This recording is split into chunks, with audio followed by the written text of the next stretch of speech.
There is no event on the planet like it.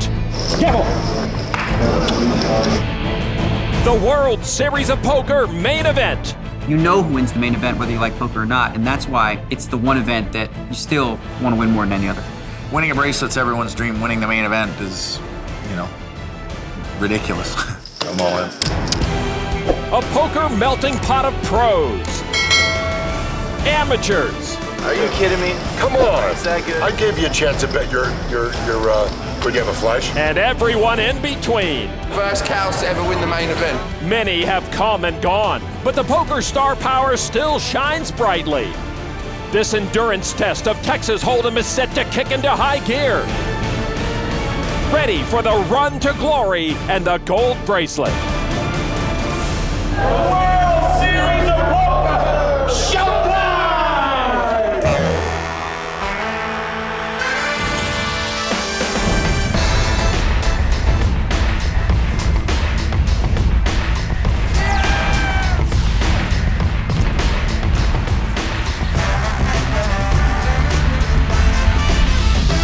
Welcome to the 2011 World Series of Poker, presented by Jack Link's Beef Jerky. The main event is here. They say anyone can win, and everyone is ready to dream. Game time, baby. Game time. It may be day 3, but there are plenty of big names and personalities still left. I'm still in, and there's about 5,000 people can't say that. Jason Alexander of Seinfeld fame is still in, and so is the poker brat Phil Hellmuth. Hi everyone, Lon McCarran along with Norman Chad and Kara Scott. And like in years past, the main event brings out the masses. There's a look at the day 1, 2, and now current chip leader, 26-year-old Ben Lamb. He's a wolf in sheep's clothing. What a World Series Ben Lamb is having. On his heels, 31-year-old pro Kevin Saul. A very unpredictable and tough player. He won a WPT title in 2007. We'll get a good look at Lamb tonight. He sits at one of our 2 featured tables. He's been the story all World Series long. In 6th place, Guillaume Darcourt is a talented Frenchman with some attitude. Let's check in right now with Kara Scott, who caught up with 4-time bracelet winner Daniel Negreanu before play began. Daniel, heading into day 3, what's the most important thing to remember for the players out there? Well, not to panic. This structure is bigger and better than any other structure in the world. You've got plenty of time. You can be really patient, and you don't have to lose your cool. But when people start to slide, all of a sudden, stress comes into play, and this is the biggest event in the world, so it's pretty stressful on the biggest stage ever. Well, play's about to get underway. Good luck out there. Thank you. Appreciate it. Daniel at our featured table tonight with 114,100 chips. He has a slightly above average stack. The table led by Tom Corral. World Series of Poker Atlantic City circuit champ Henry Tran, always someone to look out for. We started with 6,865 entrants, 3rd largest main event field ever. Winner will get $8.7 million. The blinds right now at 8 and 1,600 on the Jack Link's Beef Jerky hole cam. Christopher Skiles folds 6-5 off. That is Andrew Rose with pocket deuces. Rose calls for 1,600. The main event used to be called the Big One. Now it's unbelievably big, and no one calls it the Big One anymore. Just under 1,900 players beginning here on day 3. Okay. Dale Robinson looks down at ace-4 suited and then folds it. Daniel Negreanu, king 7 of clubs. You see a lot of limping in the main event, particularly early on with the amateurs here. And even with some of the pros as Daniel does that. Sue Doyle, one of 242 women that started the main event. No relation to Doyle Brunson. Henry Tran, who won that circuit event back in 05, ace-6 off and a raise to 3,500. I do remember Henry Tran. We televised that baby. We did indeed. Hi Lee with ace-9, and he'll fold to the raise from the weaker ace. Now Rose, the original limper with deuces, makes the call, as does Daniel. Call. 3-way action. So 3 players in for 3,500 each. 3 hands that could be very foldable also at a lot of poker tables. Here is the flop. King, Jack, Ace. Rose left with his deuces. Middle pair for Negreanu. Top pair for Tran. 2 checks to Tran. And then 4,100 from Henry. And Rose finally releases his deuces. Remember, Tran raised pre-flop. Daniel might put him on an ace and muck. Or Daniel might put him on a medium pair and call. I can see the hand, so I would muck. Almost even stacks for these 2 pros. Call. Daniel makes the call with 2nd pair. Two Canadians from Toronto. Heads up now to the turn card. 4 of diamonds. No help to Daniel. After a check, Tran bets 6,200. That's a small bet. Daniel looks suspicious of his fellow Canadian. And Negreanu kicks in his kings, and Henry Tran will take that pot. Negreanu with almost $3.6 million in World Series earnings, but he's only cashed in the main event twice. As day 3 gets underway, we are reminded of just how difficult it is to make a deep run in the main event. Already, nearly 3/4 of the field has been eliminated. Daniel Negreanu is hoping this tournament will salvage an otherwise poor World Series that saw him cash in only 2 events. But on the other hand, Norman, there is Ben Lamb, whose play so far has the poker world buzzing. Ben Lamb.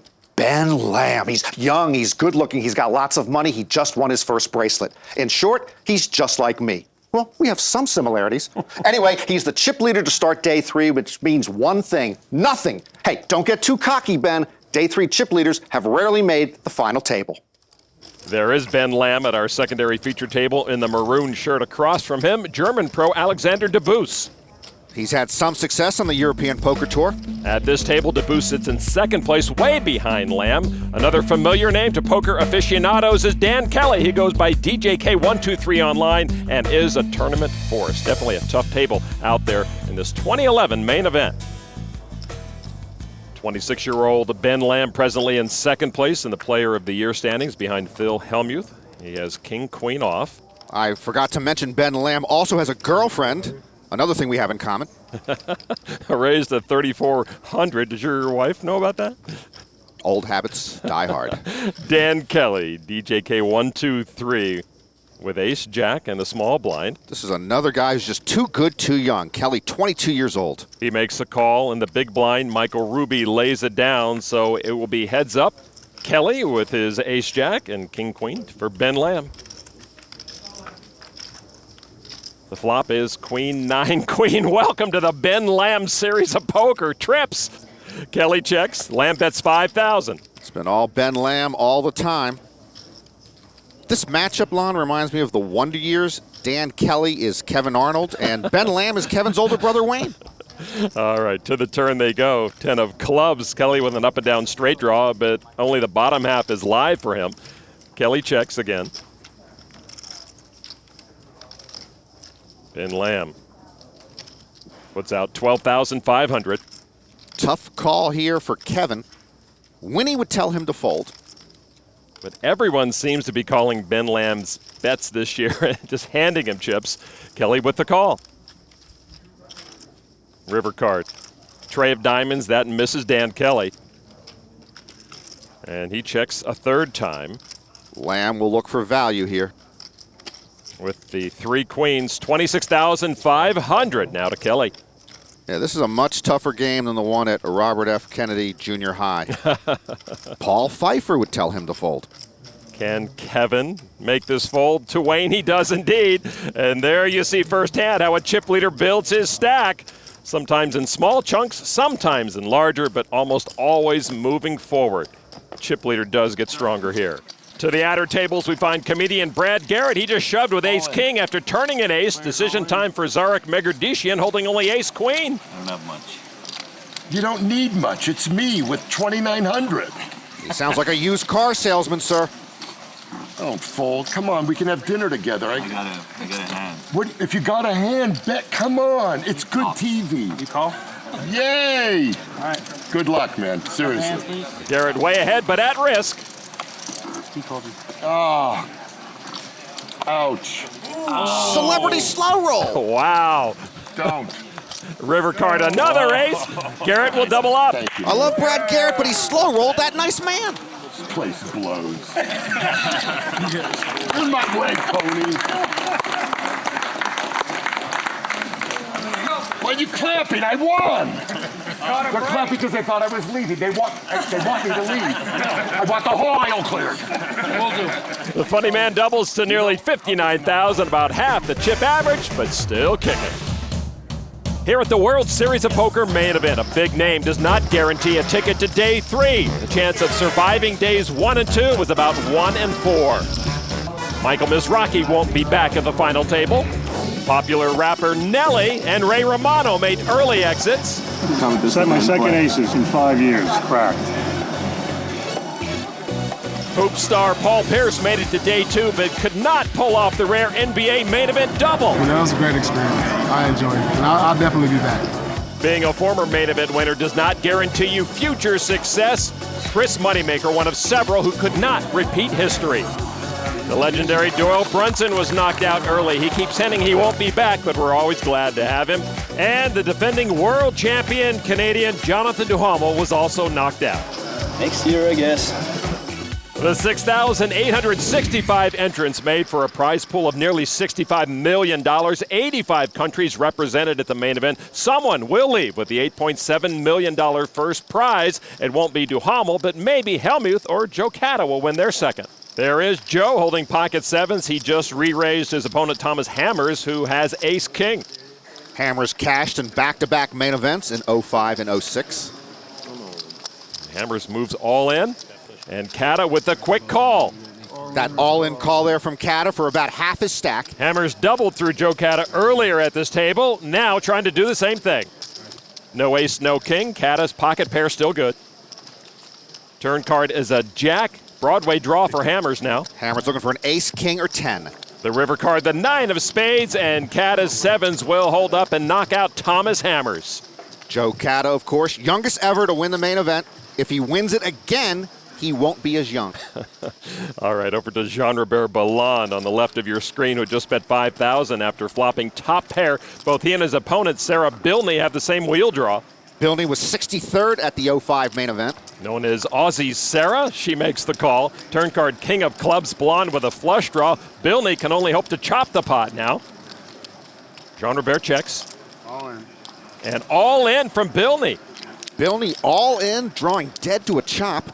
Another Norman Chat School of Poker product. $20,000 for Ballon to call. He started the hand with about $155,000. Deuce for a club, I guess. Ballon worried he's up against a bigger ace, and most men tend to think that women don't bluff that much. Bad laydown. Bad laydown. Just kidding. I can still call and get a penalty, you know that. What's that? The bluff shove works, wow. And so Sarah Bilney, who now lives in England, will take that pot off a very suspicious Jean-Robert Ballon. I don't think they're going to. Bilney shows her hand. Boy, that shuts him up. What's that? no, nothing. Just let it on. Jean-Robert's still stunned. Now we're playing. Is Bobby Ballon sitting here or there? Dude, she literally had no outs. She had no outs. She had what? No. Zero outs. It's a club. No, the three. The three of clubs. Oh. She had no outs. Put your last money in with I love it. Nicely done. She put the Jean-Robert on Jean-Robert. So Bilney will stick around at that table to torture Jean-Robert some more.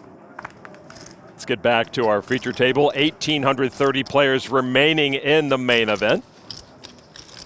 On the button, Andy Rose folds 9 tray over to Dale Robinson in the small blind with pocket fives. A 44-year-old insurance agent from Indiana. He raises to 4,000, 2.5 times the big blind. In the big blind, Daniel Negreanu, king, queen of clubs. First step is call. It'll be blind versus blind. You know, Lon, one of my campaigns this year is to add a third blind. Small blind, big blind, super blind. It will create more action. Wow, I love that. All right, here's the flop. Heads up, tray, ace, deuce. Pocket pair, still good for Robinson. He adds a wheel draw. Reaches for chips immediately, bets 4,500. Or even 2 small blinds and 1 big blind. Let's get 3 people with chips committed to the pot before the hand starts and let the fun begin. Daniel behind with his king-queen suited. He makes the call.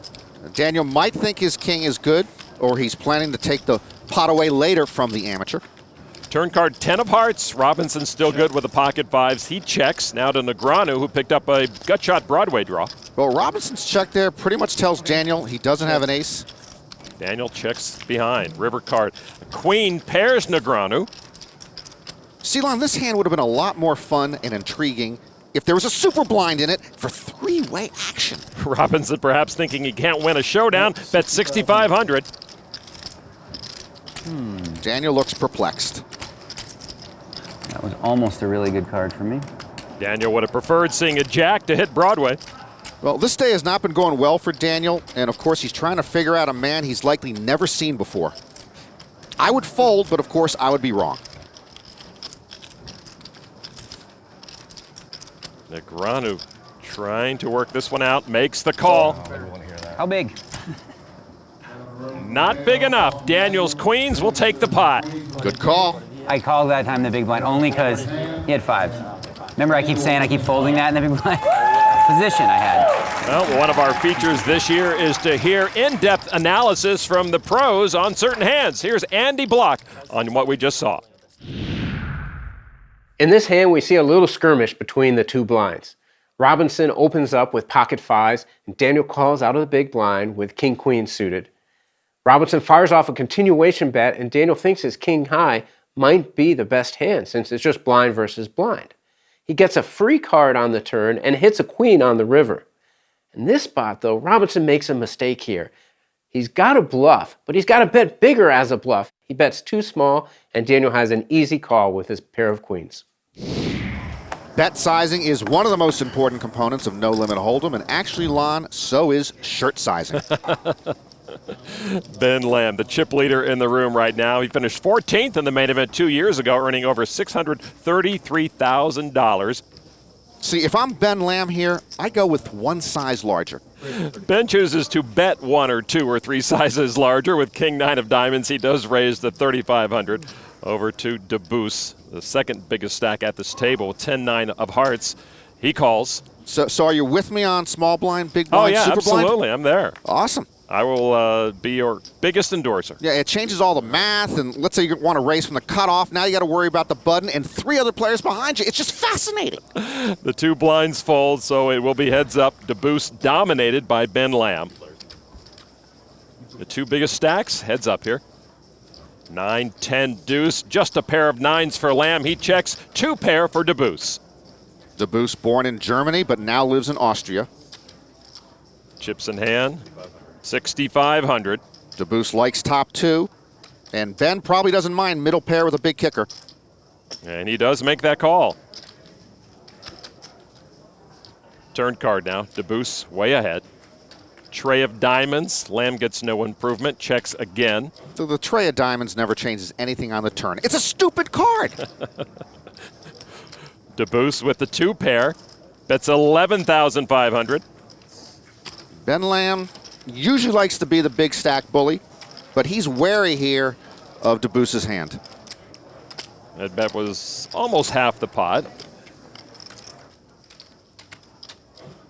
But Lamb grudgingly puts the chips in with second pair. River card. Jack of hearts was no help to Ben Lamb, and he checks a 3rd time. Debus looks very comfortable over there with his 2 pair. And that's a healthy bet, 33,500. At this point, Ben can only beat a bluff. And he did not get to be chip leader by making bad calls. He does lay it down, and Debus will take that pot. So some of Lamb's well-earned chips head over to Debus. Ben's got plenty more behind, though. He is still the top dog here on day 3 of the main event. Back at the main event, it was day 1C when Phil Hellmuth made his entrance. Phil Hellmuth reporting live from the World Series of Poker. I'm about to sit down at my table. Hopefully some great things will happen. I've had a great World Series of Poker, they tell me. I don't like second places, and I've had 3 of those. But here we are, the World Series of Poker, the big one, the main event. I'm completely ready, more ready than I've ever been in my entire life. Wish me luck. The Poker Brat's optimism quickly gave way to his usual antics. Frustrated by his inability to get anything going, Hellmuth bled chips and was on the verge of elimination. He did manage to survive day 1, but he had under 12,000 chips. Then on day 2A, Hellmuth did not realize he was playing on that day. Meanwhile, his short stack was blinding off. I was sleeping in bed. My phone's ringing, and I'm like, oh, God. No one's called me in a month and a half to wake me up. And then someone knocks on my door, and my door opens. It's security. I'm like, what are you doing in my room? They're like, you're playing today at the World Series of Poker. Call your wife. And I'm like, oh my God, I'm anteing off my chips. I only have 11-8. It's horrible. You would think if you're the all-time leader in World Series bracelets, final tables, and cashes, you would know what day you were playing in the main event. You would think. Out in the field, Phil just flopped Broadway, and he check calls all in. On his left, Terrence Valenzuela has aces up and a slim chance to knock off the brat. Turn card is a 7, no help to Valenzuela. Valenzuela needs an ace or a 10 to bust Phil Hellmuth. The river card. It's a 4. Yes! First hand you ever won? Let me be excited one time, jeez. Come on, man. Hellmuth doubles up. Blame me for being excited. Pulled the jacks against you. He was blinded down to under 7,000 chips on day 2, now up to 65,000, about half the chip average, but pretty impressive. You know, I always lose my sunglasses too. It's the first time it all in like 3 days. As Phil told us, he has had a spectacular World Series thus far. 3 second-place finishes, including one at the 50K Poker Players Championship. That finish put him ahead of Ben Lamb, who had been leading the Player of the Year race for most of the series. Ben Lamb, seated at the secondary featured table, has been leading the way for most of the main event. He continues to be top dog with over 548,000 chips. What a story he was writing this year at the World Series. Out into the field right now, and we catch up with Max Tricoli at one of the outer tables in the black shirt with pocket kings. Just raised a 7,400 pre-flop, jousting with Tuan Vo, who is challenging Lamb for the biggest stack in the room. Vo in the white shirt and hat called the 7-5 of diamonds. There's the flop, Jack 6-4. Pocket kings are still good for Tricoli. He checks. Vo open-ended, bets 13-5. And a call from Tricoli. Tricoli, a 40-year-old amateur. 13-5, you said, right? He's from Lomita, California. Oh, sorry. Boy, Joe Navarro would have a field day with Max Tricoli.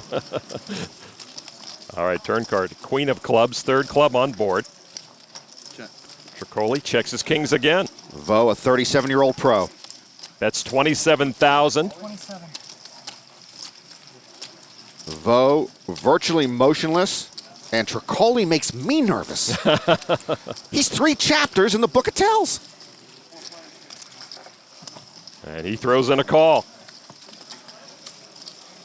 Now the river card. Tricoli way ahead with the kings, and they are the best hand after the 10 of diamonds falls. Tricoli checks again. And Vo will bluff at it again. 35,000. 35. Boy, Tricoli really stewing now. People call Vo Tornado because his chips go up and down very fast. He's fired 3 barrels here into Nervous Nelly. Vo looking like a very cool customer right now. What do you got? Got a flush? I have a huge hand, dude. Not a huge hand. If I fold, you show him? Promise? If Vo shows the bluff, we're going to need a medic to table 357. Can I call a timeout myself? I mean, yeah, call clock on myself. I want to fold this so bad. That is allowed. I'm not allowed to show my hand right now? No, not like in okay. I know. I want to call myself because I really want to fold this. Vo looks casual and comfortable. I'd fold it. I'm in more pain right now, Lon, than he is. I fold. Tricoli lays down the kings. Vo will show. Tricoli was had. Nice play. 7 high. Yep, 7 high. Hit by a tornado. They say the main event is a minefield through which the pros must tiptoe, but the amateurs have it much tougher. Back to the featured table, Richard Kirsch with pocket fives raised the action to 4,000. Henry Tran has the action with ace-king. He re-raises to 11,800. Tran, a computer chip design engineer. He beat Eric Lindgren heads up for that circuit ring in 05. Thomas Corral, the chip leader at this table, folds. Kirsch makes the call, and he'll go heads up against Tran. The flop is king, king, deuce. A pretty good flop for ace-king and Henry Tran. And he checks. No, I didn't check. You went like this. No. You got to be careful. You went like this with your chips. It was a check. Tran tapped the table with his chips 3 times. Kirsch checks his small pocket pair. Turn card 7, no help to Kirsch. I don't think there'd be any checking here. Yeah, 10,000 from Tran. And a quick call from Kirsch. River card 6 of clubs. The trip kings are best for Henry Tran. 40,000. 40,000. Big bet. Well, he missed a bet, Lon, on the flop, so he's making up for it now. And Tran's frustration that it was called a check on the flop should clue Kirsch in that Tran might have a big hand. This would be for more than half of Kirsch's remaining stack. Pocket 5s with the kings on board. I call. Kirsch call. Ace king. I told you. Oops. And Henry Tran gets paid off. Yeah, Kirsch wants that one back. Yeah, nice pot for Tran right there. Despite the misstep, he still ends up with the chips. He has had a good start to day 3. This is the man who won the first ever World Series circuit event back in 05, now trying to take down the main event. Welcome back to the World Series of Poker, presented by Jack Link's Beef Jerky. Daniel Negreanu holding court right now at our feature table. Some of the big names in the poker world still left in this main event. Patrick Antonius with 339,000. Last year's runner-up, John Racener, is still alive. Chris Bjorn and John Turner with some work to do out in the field. Return to action here at the featured table. 1,765 players remaining. Ben Lamb still the chip leader in the room. Action here begins on Daniel Negreanu. Ace Queen of Diamonds on the Jack Link's Beef Jerky hole cam. Negreanu came into this World Series with high expectations, but playing more than 30 events, he only cashed twice. Daniel with a raise to 3,600. Tran with Jack 10 of diamonds. Oh, look, between the two of them, they need the King of Diamonds. Chase Berger's favorite card for a straight flush. For the win. A re-raise from Tran to 8,500. Henry Tran is aggressive, and in Richard Kirsch's defense in that last hand we saw, it's tough to put him on a hand. Yeah, it does seem like when Tran plays, he does raise, and he has done that here. Action right now on Robinson in the big blind, 10 deuce, and he mucks. Now the raise back to Negreanu, who makes the call for 4,900 more. Canadian mano a mano again. Tran has Daniel covered right now. The flop queen, 6-5. Daniel with a pair of queens, and he checks. Tran missed that flop, and looks like he's going to bet. We'll see, when he flopped trip kings, he wanted to fire, and here he will fire with absolutely nothing. 9,500. Daniel with top pair, top kicker. Just a call. Oh, and Tran gives Daniel an ushka look. Ace of clubs hits Negreanu. He's got aces up now, but a third club on board, and he checks. Henry checks his Broadway draw. Good check there from Henry Tran. River card, 10 of spades, pairs Tran, but it's useless to him. Top 2 are good for Daniel. Daniel probably expected Tran to fire again on the turn. He'll have to do his own bidding now. 24,200.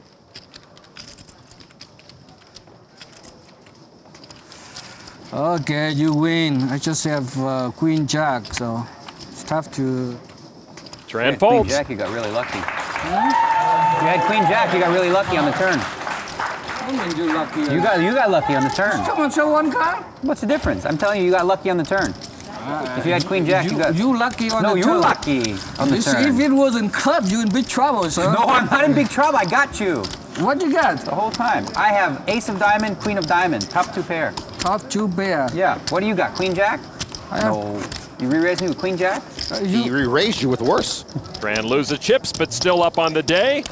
There's the trademark Negreanu smile. That will always be around, but will his Kid Poker nickname?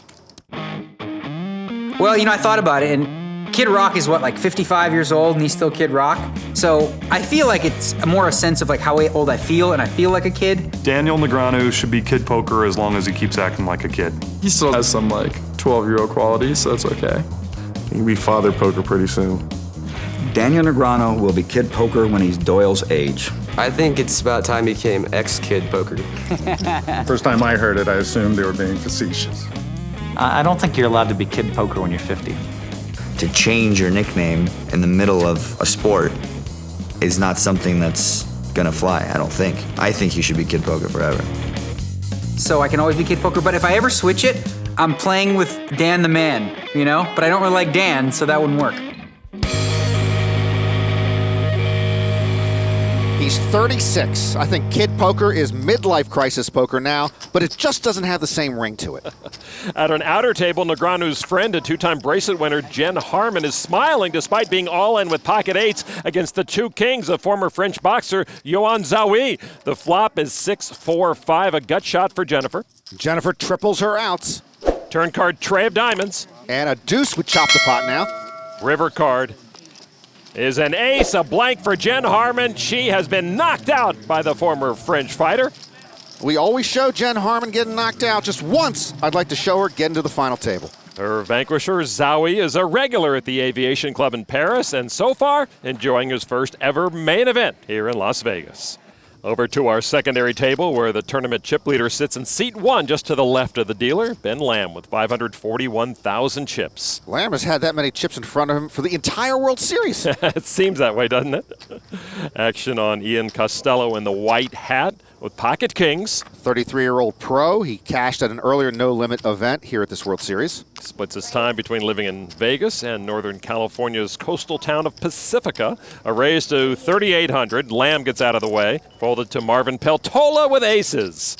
He's a 47-year-old concrete contractor from the state of Washington. See, if he had his sunglasses on before the hand began, Lon, he wouldn't have noticed the pocket aces. Well, this hand is a bad beat story waiting to happen. You wouldn't believe it, I ran kings into aces. Or you can't believe it, I got my aces cracked by kings. You got it right one way or another. A re-raise to 8,400 with the aces. And that should clear out the shoe clerks and crumb bums. Right.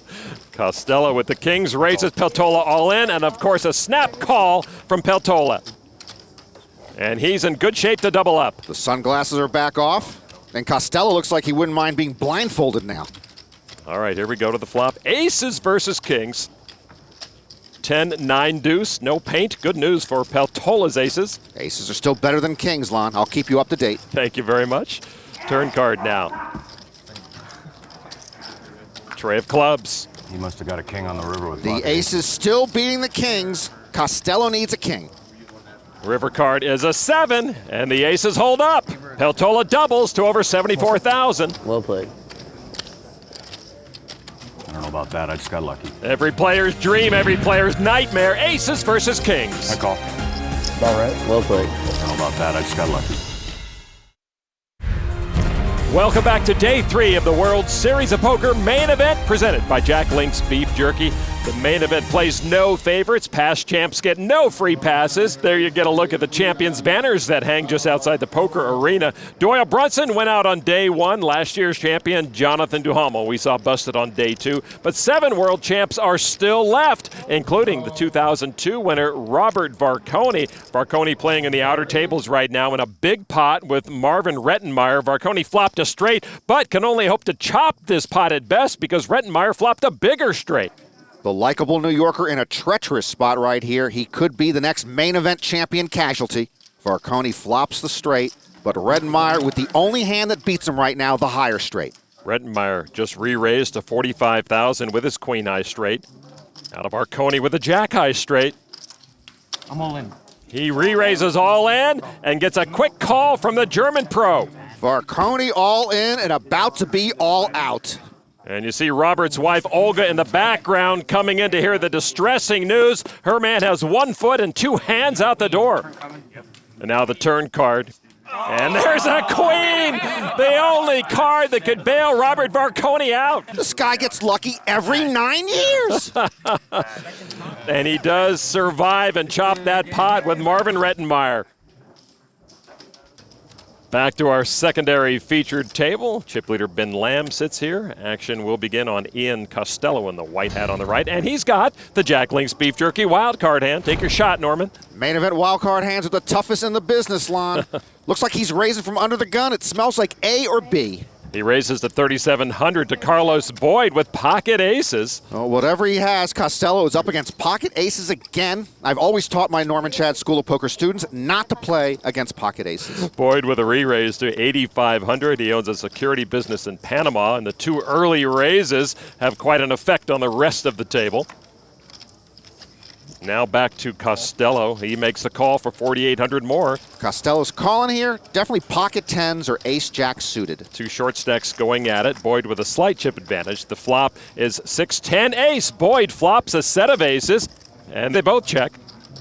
Turn card tray of diamonds. No threat to the set of aces. Costello checks again. Boyd bets it, 10,000. I can't believe Costello would check a set of tens twice. He's getting low stacked. Don't know how he can continue here without a set of tens or a pair of aces. He makes the call for 10,000. I still think it's got to be A or B. All right, river card, jack of diamonds. Costello moves all in. A snap call from Boyd. Oh, Costello had the tens. Boy, that was ugly. Costello with huge hands runs into pocket aces twice and is run out of here. I think that's a win for me, though, Lon. I kind of had him on pocket tens. But Costello loses the Jack Links Beef Jerky wild card hand and is eliminated from the 2011 main event. Those are back-to-back, right? Yeah. And Norman, for your wild card record, I'm giving you half credit. I'll take whatever I can get. All right, back over to our feature table. Daniel Negreanu trying to get something going. His stack about even today.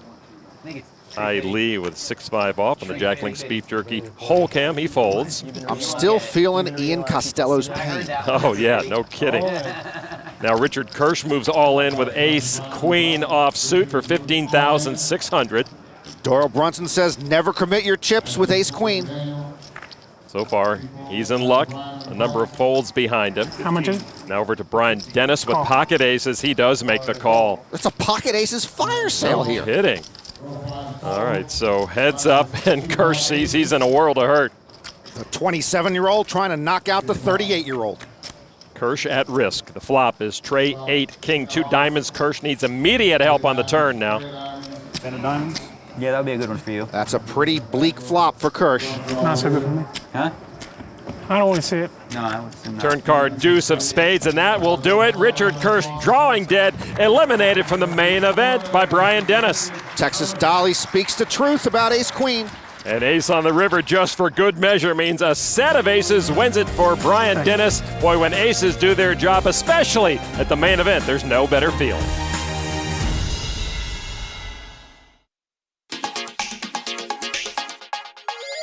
Accomplished poker pro Sam Stein finally captured his first ever gold bracelet as he took down the $3,000 pot limit Omaha event, defeating Ben Lamb heads up for $420,000. But Lamb would get his victory in a bigger PLO event, the $10,000 championship, and in the process, he reinvented the Lambo Leap. He beat Finnish pro Sami Calipero to win his first bracelet and become a serious Player of the Year contender. Ben Lamb made 3 final tables at this year's World Series, and along with Phil Hellmuth, certainly is one of the hottest poker players still left in the main event. Every year somebody is blessed, and right now Ben Lamb is blessed, playing good and running good. And still the chip leader on day 3 of the main event. 1996 main event champion Huckleberry Seed has joined the table. I'd like to be Huck Seed for a day, but I don't know if he'd like to be me for a day. Maybe if he didn't have to switch with you. King, queen of clubs for Michael Ruby. Ruby from Greer, South Carolina. I've never been to Greer Lawn, but I know for a fact that it is the home of the only BMW manufacturing facility in North America. And they've got a great test track as well. He raises to 3,500. Ben Lamb from Tulsa, Oklahoma. I've never been to Tulsa either, Lon, and I know nothing about it. Good barbecue. He calls to Carlos Boyd with pocket trays. Boyd lives in Panama City, which I believe is in Panama. But there's one in Florida as well, and he calls. I've never been to Florida. Alexander DeBoos now with pocket tens in the small blind. The DeBoos was born in Heidelberg, Germany, home of the Heidelberg Castle. I thought about getting married there once. Good beer there as well. He makes the call for 2,700 more. Big blind folds, and so 4 players will see this flop. 5, 4, 7 rainbow. DeBoos has the best hand still with the tens, and he checks. Ruby missed, he checks. Lamb with a gut shot. And he has chips. He bets 8,000. Yeah, the big stack is speculating here. Boyd with the pocket trays and a gut shot that's no good. One last look, and then he mucks. Now DeBoos with the best hand, the pocket tens, makes the call. DeBoos playing cautiously, out of position against Lamb's big stack. Ruby lays down his king-queen, so heads up DeBoos and Lamb once again. You guys beat me every pot, Huck. It won't click. Yeah. You had a lot more chips, huh? Turn card is a 6, and there you go. Lamb with the straight. Have we mentioned that Ben Lamb is running good? No kidding. I'll have whatever he's having. DeBoost checks again. Now can Lamb get DeBoost a bite? That's 13,000. DeBoost still with the overpair to the board. DeBoost does fold like you got me. Good fold, and Lamb doing the only thing he knows how to do, stacking chips. Increasing his chip lead out in the field. Two-time bracelet winner Freddie Deeb is all in with pocket kings, called by Kevin Isofano, who flopped a pair of jacks. Deeb on the left. Start counting, buddy. 21, 22, 3. The river card a queen, and Freddie will double up to almost 105,000. Freddie Deeb doubling up and greeting customers. Life is good. All right, from the outer tables back to the secondary table. Action folded to Marvin Peltola. He just won a big pot with aces, now with 7-6 off. He raises. Feel like making any silly side bets? Like what? Make what? 9,000 out of 15,000 three-pointers. Kings for DeBoost. I have to shoot 15,000 three-pointers during the World Series and make 9. That sounds like a terrible bet. For who? DeBoost repops it. I'm just trying to make a bet to stay in shape for the World Series because I didn't work out enough this year. So I just have to do that, and what do you have to do? Huck and Ben getting some other business done, and then Peltola with a re-raise to 24-6. It'll be like a do-don't thing. Peltola with squad douche, but figuring DeBoost probably 3-bet me because he thinks I raised light on the button, so he might have nothing. So I'll 4-bet him, and he'll run for cover. Nice theory, except DeBoost has pocket kings. And he gets serious now as he re-raises Peltola all in.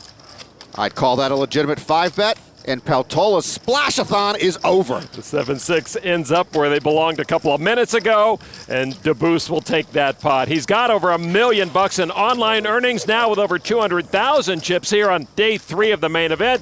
It's still early, plenty of time to build a monster stack, or you could lose it all in the next hand because this is the main event. Back in the main event field, Phil Hellmuth still alive on day 3 despite sleeping through part of day 2 and falling below 10,000 chips. He just saw a flop with Eric Jackson. Jackson with a wheel draw. Phil leads with a pair of 4s. They both check to the turn. Not sure why Phil checked there. Pot control, maybe? Another deuce on the turn. Jackson checks in the plaid shirt. Phil bets 6,000 and gets a call. 7 of hearts. Hellmuth's pair of 4s is best. Another check from Jackson. Phil checks and shows his 4s. Jackson says that's good. Phil wins the pot, but still down for the day. It's nice to spend a quiet moment with Phil Hellmuth stacking chips. He could use another pair of sunglasses, though.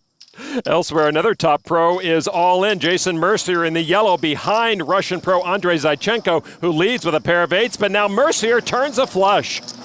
Well, Jason in good position to double up, but the river with a 3rd deuce, and Zychenko's full house sends Mercier to the exits. So that's how you beat Jason Mercier. Mercier, a terrific player who's been running good for about 3 years now. Right there he runs bad. Mercier just won his 2nd bracelet this year. Yeah, a lot of people say, I want to run like Jason Mercier, but that idiom just got a bit tarnished with that beat. All right, back to the secondary table where Jason's friend Ben Lamb is the one running good. He remains the top stack in the room. A lot of the poker world starting to say, I want to run like Bemba, which is Ben Lamb's nickname. Lamb with Queen 10 off, a raise to 3,500. Ben Lamb and Jason Mercier, good friends, and each of them enjoying extraordinary runs. DeBoost lays it down. So now Andrew Broussard in the small blind with pocket 4s. Broussard, a 27-year-old Las Vegas pro. He's cashed 3 times in this World Series. He calls for 2,700. Kelly gives up his big blind. So Lamb and Broussard heads up. Broussard with a pocket pair. Here's the flop now. Tray 8 tray. Broussard still ahead with 2 pair now. He checks. Lamb bets 5,000. Lamb bets with nothing. And that's a pretty good flop for pocket 4s. And Broussard does come along. He's got the lead. Turn card now. Another 8. Broussard still best. One of the upsides to being chip leader is people play cautiously against you because they don't want to bust. They both check to the river. And there's a 10, and look who's running like Bemba. Bemba himself. Wow.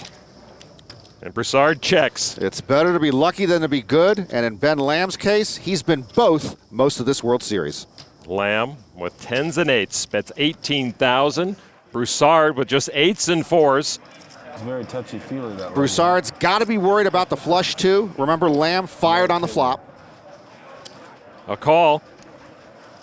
And guess who wins? Ben Lamb takes more chips from his table mates. It's good to be Ben Lamb. So Lamb adds to his leading chip stack as he continues to come into his own at this World Series. Welcome back to the World Series of Poker main event presented by Jack Link's Beef Jerky. Coverage of day 3 continues. Going to get mine. Going to get mine. Phil Hellmuth still trying to collect his 12th bracelet. Last year's runner-up John Racener is still in the hunt, while Jean-Robert Valland is no doubt worrying about his stack and his bankroll. World Series of Poker Circuit National Champ Sam Barnhart has chipped up on day 3, while Alan Cunningham tries to fight his way through the masses once again. And there is Ben Lamb, chip leader to start the day and chip leader now. Lately, Lon, every World Series event feels like the Ben Lamb Invitational. He sits down and they hand him lots of chips. Kid Poker Daniel Negreanu headlines our featured table. It has been slow going on day 3 so far for Daniel. To his left is Henry Tran, an aggressive player who can do anything at any time. And the man with the most chips at this table is Tom Corral. Corral has increased his stack by about 20% so far on this day 3 and has more than twice that of his nearest competitor. Daniel Negreanu can't get anything going, but he's still sitting on 50 big blinds, so he's got plenty of wiggle room. Right now, all the players in the room still looking up to Ben Lamb. He has over 640,000. The average stack in the room over 118,000. Action at this feature table. One of 2 feature tables we're following on Andy Rose with pocket 5s. He's director of casino marketing at the Palms here in Las Vegas. He has a history degree from Occidental College in Los Angeles. I believe they are the Thundering Herd. And with the 2 5s, a raise to 5,200. Folded to Daniel Negreanu, ace-queen suited. Daniel says he's been a people watcher since he was 5 years old, so he's been reading people since he was in kindergarten. And he makes the call. Next in line, Brian Dennis with pocket 7s, and he calls. Tran folds, as does Tom Corral. And the big blind, High Lee. So 3 players, Rose, Negreanu, and Dennis, who's leading with pocket 7s. We'll see the flop. Flop is 4, 5, 7. A set of 5s for Rose, but Dennis flopped a set of 7s. Rose is going to lead out, though. 9,500. Imagine if this flop were queen 5-7. Daniel would be in a heap of trouble. Daniel folds. Dennis raises Rose all in. Now it's bad luck, but Rose has got a call. With the inferior set, he does make the call and will be at risk and in big trouble. Set over set, the silent killer of No Limit Hold'em. So Andy Rose trying to find some miracle in these last 2 streets to hang on. Trey puts a straight draw on the board. So now if a 6 comes, they chop it up with a straight. Rose needs a 5 to win it all. Otherwise, Dennis gets the knockout. The river card, and Rose finds an escape route with the 6 and the chop pot. No set over set execution. Rose gets a call from the governor. Wow. I folded a 6 too. Appreciate that, brother. Andy Rose was sure he was done and gone, but runner gifts allow him to chop the pot with Brian Dennis and keep his seat. If there is one virtue to preach here at the World Series of Poker main event, it's focus. Daniel Negreanu and Ben Lamb understand just what a marathon this event really is. So far, they've played under control and with the kind of focus and patience you'd expect from savvy veterans. Let's not forget, Lon, you've got to play for 8 days to get to the final table. We're on day 3. There's no rush. If I were Ben Lamb's mindset coach, I'd tell him to pretend he was on the 405 freeway at 5 p.m. on a weekday. There's nowhere to go, so relax. Move a little if you can. Put it in park if you're backed up, but definitely keep the windows up and the AC on. You've got to stay cool. Over 1,700 players on almost 200 poker tables still in action here inside the Rio. At 1 sits 11-time bracelet winner Phil Hellmuth. It's been 22 years since Hellmuth won the big one. Kind of hot. I feel like I'm going to pick up kings or something. Phil on the button. Does have pocket 5s. He didn't pick up kings, but he picked up something. Phil raises to 4,000. Valenzuela folds now in the big blind. Robert Dixon, king 10 of diamonds. I'll show you this one. Dixon owns a tow truck company in South Florida. And the 54-year-old amateur makes the call for 2,000 more. Heads up. And these two will go to the flop. 7 trade deuce. Flush draw for Dixon. 3,800. I'm all in. Wow. 3,800 from Phil, and Dixon comes over the top. Phil mucks. Insta fold and an insta laugh from the brat. Seems like kind of an evil laugh from Phil. It seems like these two may have some history. You guys moved into me twice already. They're gonna make a mistake, double me up, and then I'm calling it right now. Just watch. They don't know how to fold. It's the sickest thing ever. 2 days, 3 days in the main event, they don't know how to fold. I watch it. It's sickening. I know how to fold, and I know how to call. I know how to fold, and I know how to call. That's number 3 now on the all-time Hellmuth quote list. Back to our feature table where Daniel Negreanu sits, trying to find high gear today at the main event. Henry Tran under the gun with ace-10 of hearts. Tran raises to 4,500. $8.7 million to the winner, Lon. The main event was winner-take-all until 1977. That year, there were 34 entrants, and Doyle Brunson took home $340,000 in his second straight championship. And now we're covering over 6,800 players. We've got 2 featured tables. We're following all the outer tables. 206 million chips in play. Wow, how this has grown. Ace-deuce of clubs for Dale Robinson on the button, and he makes the call. 4-7 of hearts for Negreanu in the small blind. If they're small, if they're suited, and they're sort of connected, they've got kid poker written all over them. He does call. Brian Dennis, the trade deuce off in the big, calls for 2,500 more. Dennis comes in for a discount, trying to turn 3-2 into a no-limit coup. 4 players will see this flop of 7-6 deuce. Daniel leads with top pair. Sounds like an idea. Daniel says that flop landed right on my front door. From Daniel's neighborhood, he has chips in hand. That's 9,200. Dennis with a pair of deuces. The trade deuce got a part of that flop, but it looks like it wasn't enough. Into the muck. Henry Tran missed it. Completely missed it, and he should be taking the A train out of town. Call. But he loves to play with Daniel, and he makes the call. Robinson also with a pair of deuces. And he gets out of the way to leave us heads up with Negreanu and Tran. Canadian rivalry is renewed. Of course, Daniel now lives in Las Vegas. Tran still in Ontario. Daniel getting a home in Toronto once again so he can play online poker. Sees the 6 of clubs come out on the turn. Negreanu still ahead. 36-year-old kid poker checks. Not sure why that 6 would slow down Daniel. Tran raised pre-flop. Doubtful a 6 is in his range. They both check to the river. Queen of hearts misses both. Daniel's pair of 7s is best. He checks. Daniel wary of something here. Tran puts out 15,000, 3 of the orange chips. Well, I'd be wary if I checked. Tran would just try to steal the pot. Check back the turn. Why'd you check the turn? Such a big draw board. 8, 9, 19. Need to see this one. Curiosity makes the call. You're good. And gets the chips. Daniel talks it out, and Daniel likes the way it turns out. Daniel satisfied with his play there, earns a 69,000 chip pot. Finally with a good step forward here on day 3. He knows the dangers of status quo at the main event. Welcome back to day 3 of the 2011 World Series of Poker main event. Play still taking place in both the Pavilion and Amazon rooms here at the Rio. And one of the featured attractions of the main event is at our secondary table where Ben Lamb is holding court. He has the most chips of either room, and with that dominating stack, coupled with a number of short stacks, he may be hard-pressed to get much action out there. So far at this main event, Ben Lamb has looked very comfortable at the table, and that might be because he's got a good plan of attack. The main event's different from every other tournament on earth because every single person plays it who has any kind of enthusiasm for poker. It's a huge field, huge prizes. It's a lot of fun. When playing against amateurs, you just kind of have to identify whether or not they're aggressive or if they're loose passive or how they play, and then you play against amateurs like you would against pros. So if amateurs, you can maybe push around a little bit more. I prefer to play against amateurs every day.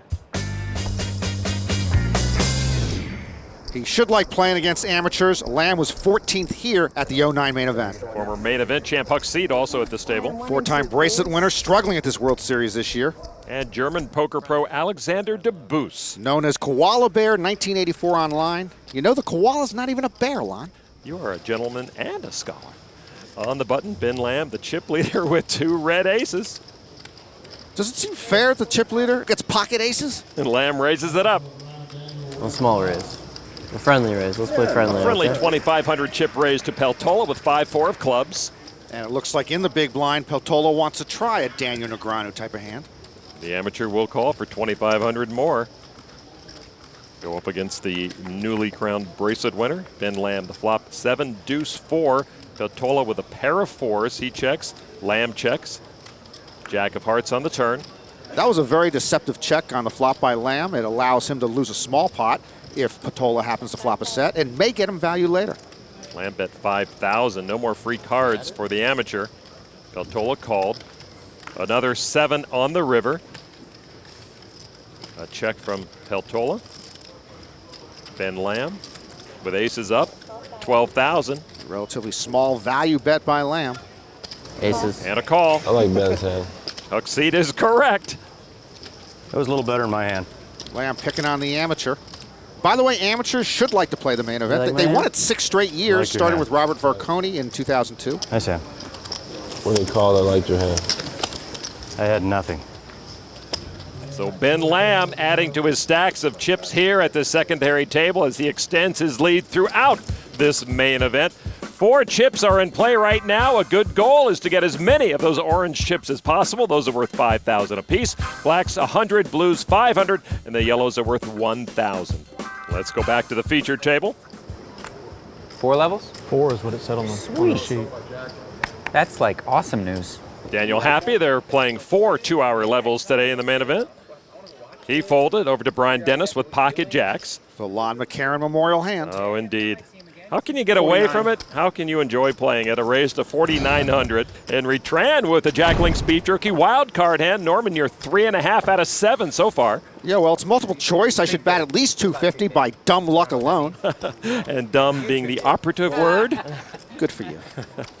A call from Tran. Well, he's calling on the button, so I'm going to put him on a Negreanu type of hand for once. C, 8-7 suited. Over to Hai Lee in the big blind, King Jack offsuit. He calls for 2,900 more. So 3 players, including the wild card hand, will see the flop. It is 4-10 ace. Hai Lee with a Broadway draw. He checked it. Dennis with the pocket jacks. Worried about the ace out there? I guess not. 11,400. And Tran with the call. Well, just calling, so I don't think Tran has an ace in his hand. And I don't think he just called a pair of 10s here. I think he's on that club flush draw. Action on Lee, and he kicks it in. So that leaves 2 players, Tran and Dennis. Dennis with the pocket jacks. Turn card, another 4. Dennis with jacks up now. He checks. You check the Tran on the turn, Lon, and it's like handing him the keys to your car and tell him to take it wherever he wants. He's got 3 of those orange chips in hand. That's 15,000. I still sense Tran's on the club draw. This man's a high wire act. Dennis with a check call. And Tran will bet the river even if he misses. They see a queen of diamonds fall on the river. Dennis checks again. Well, Tran missed his draw. Wow, he checked, and he had king 10. Oh, man, he had the king 10. He was betting a pair of 10s on the turn. That hurts him, and that hurts me. Mark it in the loss column, Lon. Tran also in the loss column on the Jack Link's Beef Jerky wild card hand. You know, I couldn't even put a guy on a hand if he shows me his cards. And on the wild card guesses, you were 3.5 out of 8 as Dennis somehow makes pocket jacks sing. To the outer tables, it seems John Racener, last year's runner-up, is all in with pocket kings for 50,000. Harold Wasson with pocket queens seems destined to give Racener a double up. Wasson, a 64-year-old real estate broker from California. Racener trying to repeat his performance from last year. And here's the flop. Racener at risk. And there's a queen in the window, so a set for Wasson. That will all but do it for John Racener. Wasson ready to punch Racener's ticket back to Florida. Turn card now. Another 5. John Racener's got to have a king. The river card is an ace, and the book is closed for 2011 on John Racener. 2 final tables of this World Series for Racener, but no main event luck. Done in by the bad beat at the hands of Harold Wasson, the 64-year-old amateur. And that leaves just one of the 2010 November Niners left in this main event field, Joseph Chung. Welcome back to Las Vegas in the 2011 World Series of Poker main event presented by Jack Link's Beef Jerky. It seems like anytime you look around the rooms of the Rio and somebody's getting knocked out, the latest victim, 1983 world champ Tom McAvoy. And there is 2-time bracelet winner Greg Mueller, who is making his own full-blown exit. That's poker. I'll be okay. Still plenty of big names left in the field. Eric Lindgren looking for his first main event cash. Vanessa Russo, they have average stacks so far in day 3. Phil Hellmuth chipping up after missing the start of day 2. At the featured table, Daniel Negreanu has some new company. His old table broke, but he remained here. The talented Christy Gazes is directly to his right. A wonderful mixed games player, and she cashed at the main event in '09. And the always entertaining and dangerous Shaun Deeb comes in with a big stack. Another mixed games monster. 6 cashes at this World Series alone in a variety of events. Deeb is the top stack. Max Heinzelman right behind him. A dangerous player is Max. And Sammy Calapuro plays the highest cash games in the world. This table built for action.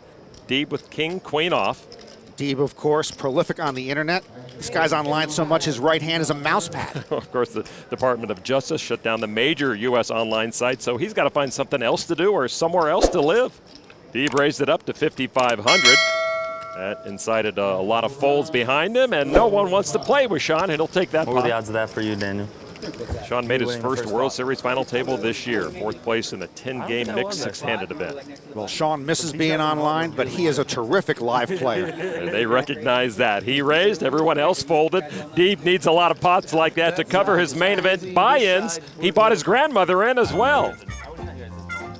My name is Ellen Deeb. I'm 91 years old, and my grandson is Shaun Deeb. I've been playing poker since I've been 8 years old. It was Christmas time, and I was thinking of ideas for Christmas presents for the family, and I decided to give everyone a trip to Vegas. I came up with the idea, why not put my grandmother in the main event? She's the one who taught me poker. Well, he was 7 or 8, and he just ate it up. She plays poker like 50, 60 hours a week. Thought it'd be a great experience. He just asked me if I'd be interested to play in the main event, and I said, sure, why not? And it just happened. I really liked the way she played it, so I was really happy with putting her in. And my whole family got to watch her play. She's a great character, and anyone who gets to meet her falls in love with her instantly. The whole experience was the experience of a lifetime, playing in the World Series of Poker. I guess it's a good thing Shaun's not an Indy car driver. His grandmother, the oldest player at this year's event, she busted on day 1. The youngest player, Logan Dean, turned 21 the day he played, always looming an $8.7 million first place prize. I am sorry to report that Jack Urey, the man who was the oldest to ever play in the main event at age 96, passed away last February at his home in Indiana. He will be missed. Under the gun, Shaun Deeb with ace-9 of hearts raised to 5,500, folded to Daniel with queen-jack of clubs. You may recall Daniel and Shaun had a little dust-up at the World Series Europe main event in '09 in regard to a string raise, but they're good with each other. And they do play a lot of cash games together at the Aria, and they'll be heads up here. What's more scary, your flat or mine under the gun open? The flop now. 8 queen deuce, 2 hearts, pair of queens for Daniel has him ahead. The nut flush draw for Deeb.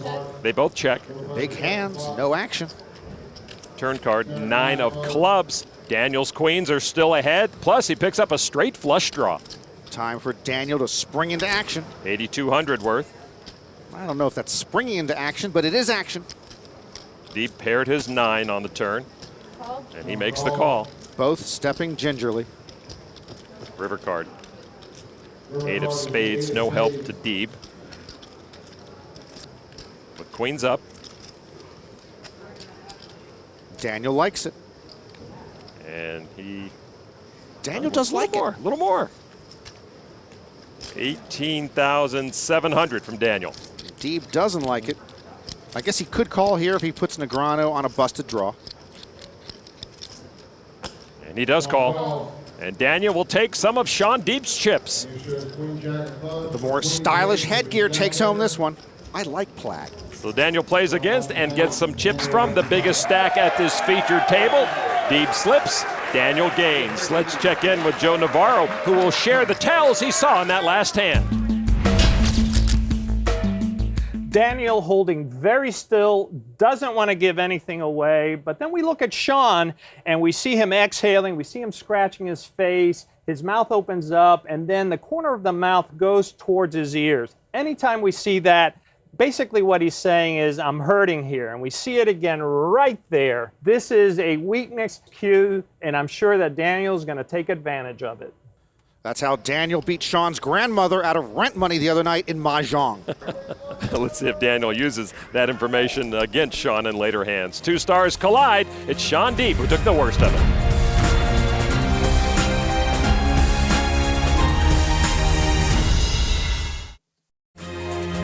Welcome back to the 2011 World Series of Poker presented by Jack Link's Beef Jerky. Starting with a big stack on day 3 might seem important, but it was not for the previous 5 champions. Jamie Gold and Jerry Yang cracked the top 100, while Jonathan Duhamel was not in the top third of players remaining. Joe Cata was in 99th place at the time, and right now Joe is trying to get through Omri Sasson to double up. Joe is behind right now. He has Jack 8 against Sasson's Ace 9. Cata's feet got a little itchy here with 16, 17 big blinds left. So here's the flop. It is 7, 8, 10, a pair of 8s for Cata to take the lead. Straight draw for Sasson. Turn card now. Low heart out there. The 6 of hearts, and Sasson hits the straight. Ooh, and Cata now would need a 9, and it can't be a heart to make a higher straight, or he's gone. Needs the long ball, does not get it, and another past world champ goes bust here in the 2011 main event. The bum's over the hill, Lon. Cata could be washed up at 23. With his departure, that leaves us with 5 past main event champions still alive in the field. Elsewhere at the outer tables, you're looking at Sam Barnhart, who holds pocket kings pre-flop. Sam had 4-bet into Denilson Menezes from Brazil, who then moved all in. We're waiting for Barnhart's reaction. Barnhart's been sitting here with the pocket kings for a while, and he doesn't want to call. He has Menezes covered. Somebody can call the clock if they want to. I'm not going to do it. This is tough. Sorry, guys. Boy, Barnhart senses he might be beat. That's quite a sense. Okay, this time I'm going to lay this down. Really? I won't lay it down again. He folds the kings. Wait. Maybe he wants to show it. You want to show it for the camera? Are they going to turn his hand over? Can we see that hand? Show it. Can we turn it over? It's not ace. And there they are. I just had a feeling he had aces. I don't know. I mean, to me, that's the only way he can do. He had to have aces to do that. And then I thought maybe queens. I thought he was bluffing.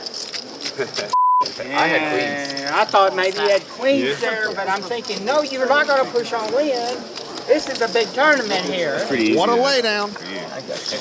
All right, guys, Andy up. Man, you don't know how close I came calling you. After that fold, Sam left with about 200,000 chips. As we swing back to the featured table, a quick look at the running order. Heinzelman now with the top spot. Calipiro moves into second, Deeb and Negreanu at third and fourth, respectively.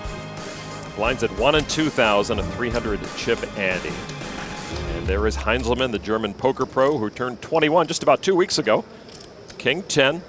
He's quite aggressive. And you know, that hair dye will come out maybe with 2 more washings. He's going to raise it up to 4,600. Calipiro with pocket 6s. 24-year-old known as Lars Luzak online makes the call. By the way, in that last hand, if I'm Menezes, I would never show the pocket aces. That validates your opponent's read. Barnhart's confidence should be sky high now.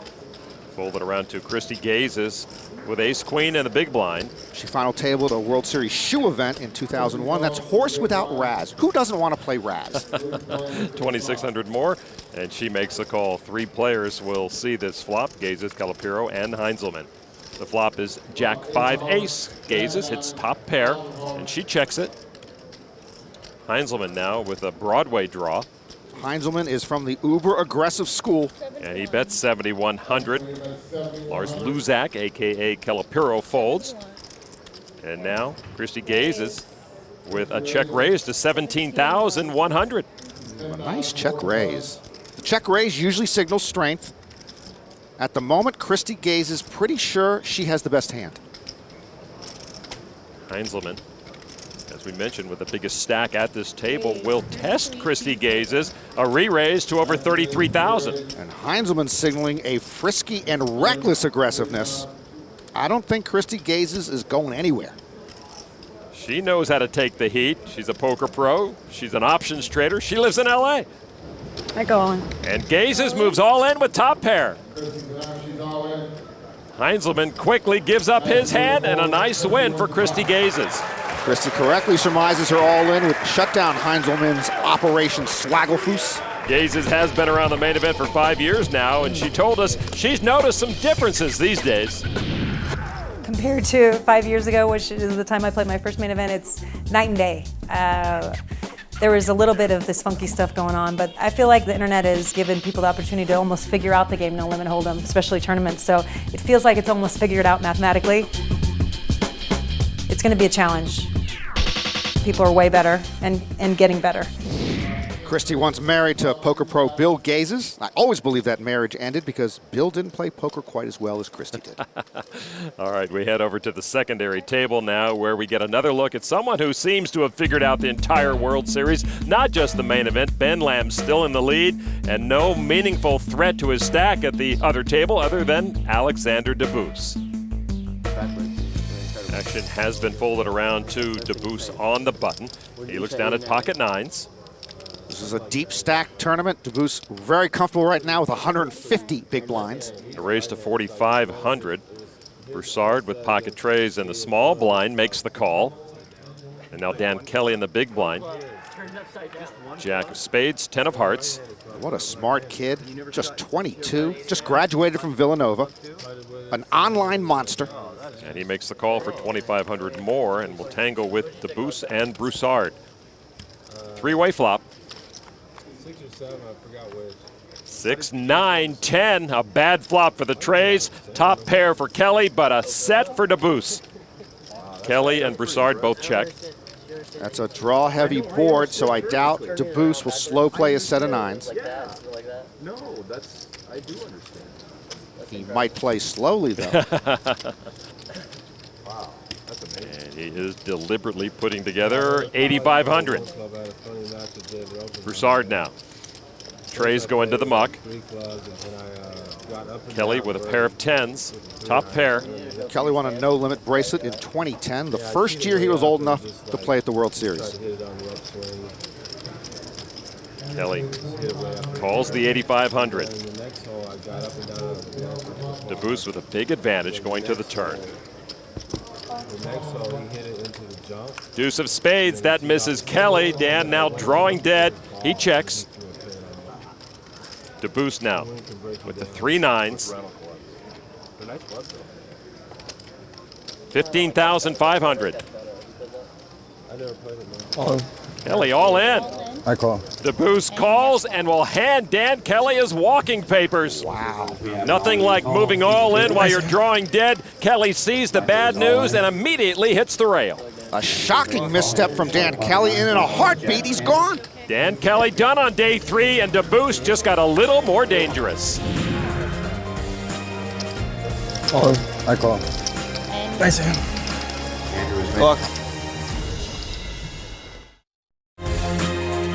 Welcome back to Las Vegas. The action on the Strip always fast and furious, and likewise at the Rio and the World Series of Poker main event. Alexander Debus up to 355,000 after his knockout of Dan Kelly a moment ago. Debus folded after Marvin Peltola raised it up with Queen 9 of diamonds. Broussard with aces just calls. Heavy snow expected into the Las Vegas area later this evening. It's the wool hat of Joe Ealer. He folds, as does Ruby. 6'7" Huckseed lays it down. Lamb with ace-7 suited in the big blind, and he will stick around. And there's the man slow playing pocket aces, looking at his hand again, probably checking out what suits he has. 3 players, 2 suckers, 4 king, jack, 2 diamonds. Ben Lamb drawing very thin. Peltola with a straight flush draw. Broussard still best with the aces. They're a little shaky now. With check to him. Broussard, born in Seoul, South Korea. He now lives in Las Vegas. He bets 8,300. Lamb folds. Now Peltola. And you see him covering his mouth. Otherwise, he would start shouting out, "I've got a straight flush draw, Ma!" A raise. Check raise to 20,000. Broussard, a 3-2 favorite in the hand right now. And just calls. The aces against the straight flush draw of Marvin Peltola. And there's a diamond. Peltola hits a flush. I'm all in. And he moves all in. Call. And Broussard makes the call. Broussard does have the ace-high flush draw, too. Yeah, but at the moment, Broussard's slow play backfires. Peltola looking to double up. Broussard hoping to make a full house, or he needs a diamond, anyone other than the 10 to knock him out. The river card, king of hearts, and Broussard's aces are cracked as Marvin Peltola doubles up to almost 181,000. Broussard feeling the pain of wearing that shirt and losing with pocket aces.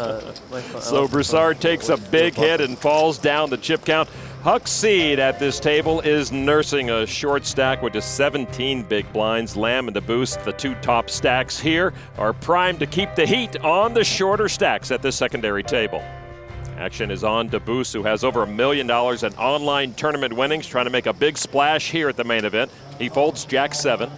Over to Joe Ealer on the Jack Links Beef Jerky hole cam. He's got one ace. He has two aces. These are better pocket aces than Broussard's, Lon, because he's got the ace of spades, which last time I looked was the prettiest card in the deck. A raise to 4,500. Ruby and Seed get out of the way. Over to Ben Lamb on the button, and he squeezes two queens. Ben Lamb has finally met his match. Lamb does not think so, I'm sure. And he does raise it up. 11,500. Peltola fold. Gets rid of 10-5. And now back to Ealer with the aces. This is Ealer's first live tournament. He's a financial advisor. Going against the chip leader in the main event. Ealer 4-bets it to 33,000. 16, 5 more. 21, 5 more. Yeah, that bet should stir up Lamb's radar detector. A 4-bet from an amateur pre-flop. Of course, Ben can easily afford to see a flop here. Ben Lamb, very strong post-flop player, but he'll have to pay to use that advantage, and he does make the call. So his queens against the pocket aces of Ealer. Here is the flop. King 9-5, all spades. Ealer adds the nut flush draw and moves all in. All in. Well, Ben doesn't have a spade. Ben doesn't have pocket aces. He doesn't have a set. He doesn't even have a king. This is an easy fold. And he does indeed give up the queens. Well, Ealer had aces and the nut flush draw. He scared Lamb away with too big of a bet. But I'm sure Joe Ealer happy to be stacking the chips. He did what many have tried, but few have succeeded at. Win chips from Ben Lamb. Not a big hit to the leader, but perhaps a ray of hope for the rest of the table.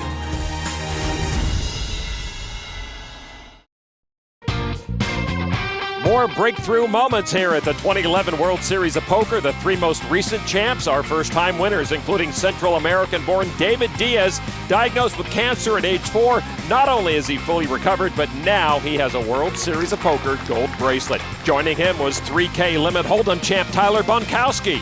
I wasn't going to walk away with second. And shootout winner Andrew Badaker, who took home a $369,000 first-place prize. Andrew Badaker is from Connecticut, one of 7 states with multiple bracelets this summer. If you're doing the math and wondering why we show only 37 winners, this list includes only players living in the United States. There were 20 winners from the rest of the world. There's Las Vegas resident Joe Chung, the only 2010 November Niner left. He's doubled his stack today and still rocking the sunglasses here in 2011. Joe among the chip leaders right now. Let's catch up with the Poker Brats table. Phil Hellmuth watching. Action on Marcos Sequeira of Brazil right now. Sequeira, 45 years old, cashed in a no-limit event at last year's World Series. Suited ace and a raise to 5,000. Folded now to Phil.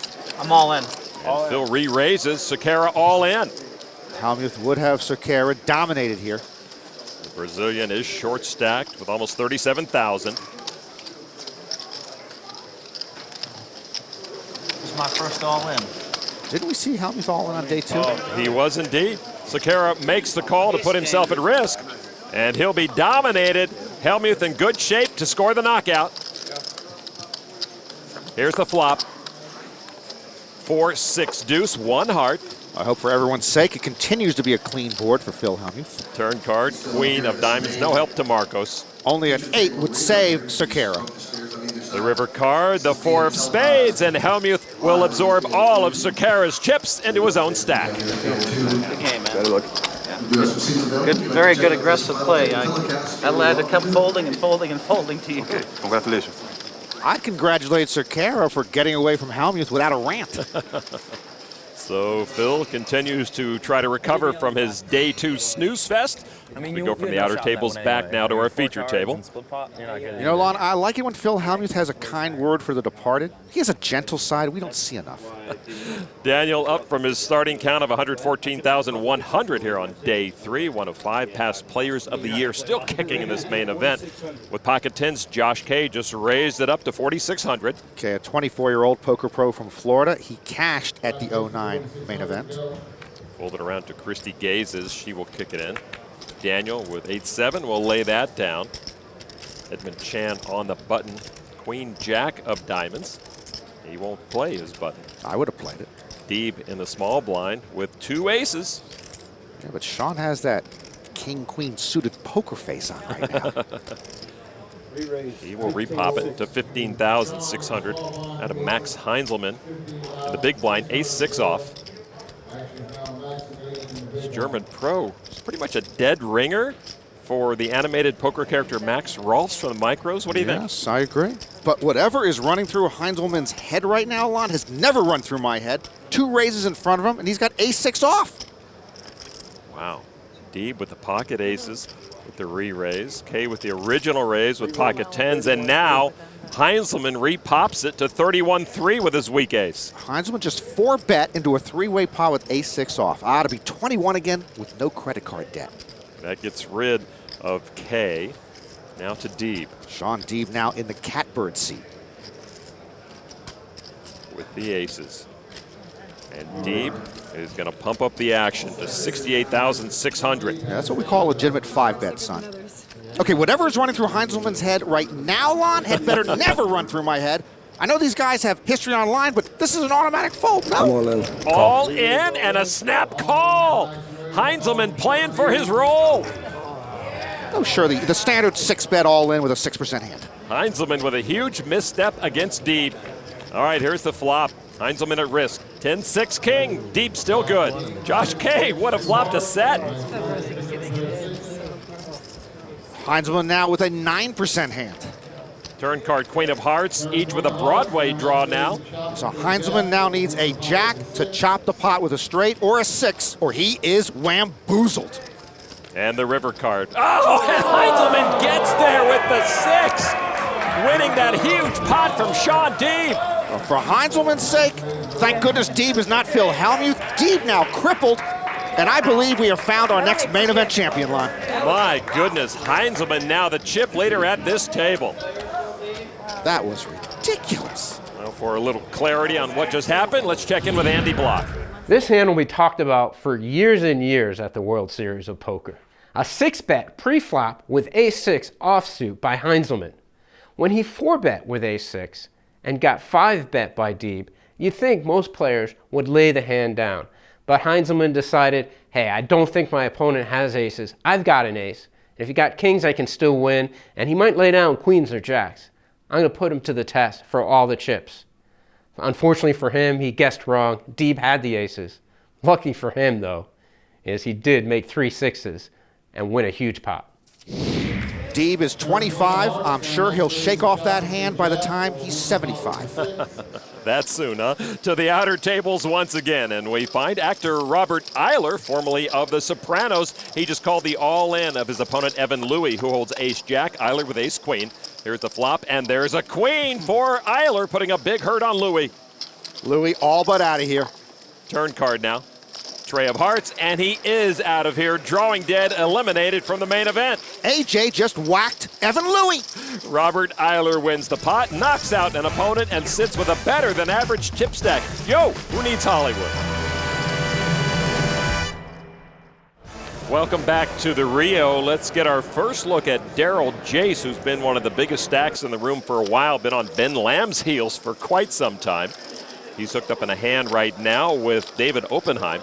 Jace with pocket queens and a gut shot. Oppenheim with middle pair and an up and down straight draw. Jace just bet 11,500. Oppenheim makes the call. Turn card, 4 of spades. Jace is still best. That's a very safe card for Jace. Jace cashed in the 09 main event. And he bets 27,000 to Oppenheim, who made the final table at the 50K Poker Players Championship last year. He was third. Oppenheim doesn't play many tournaments. He's a long-time, big-time, high-stakes cash pro. Oppenheim with second pair and a draw. Way behind right now. And he lays his hand down, and Daryl Jace gets a little bit richer. Oppenheim cuts his losses. Jace pads his chip stub. Left one time to go for the camera. Oppenheim not sure he made the right laydown, but he did.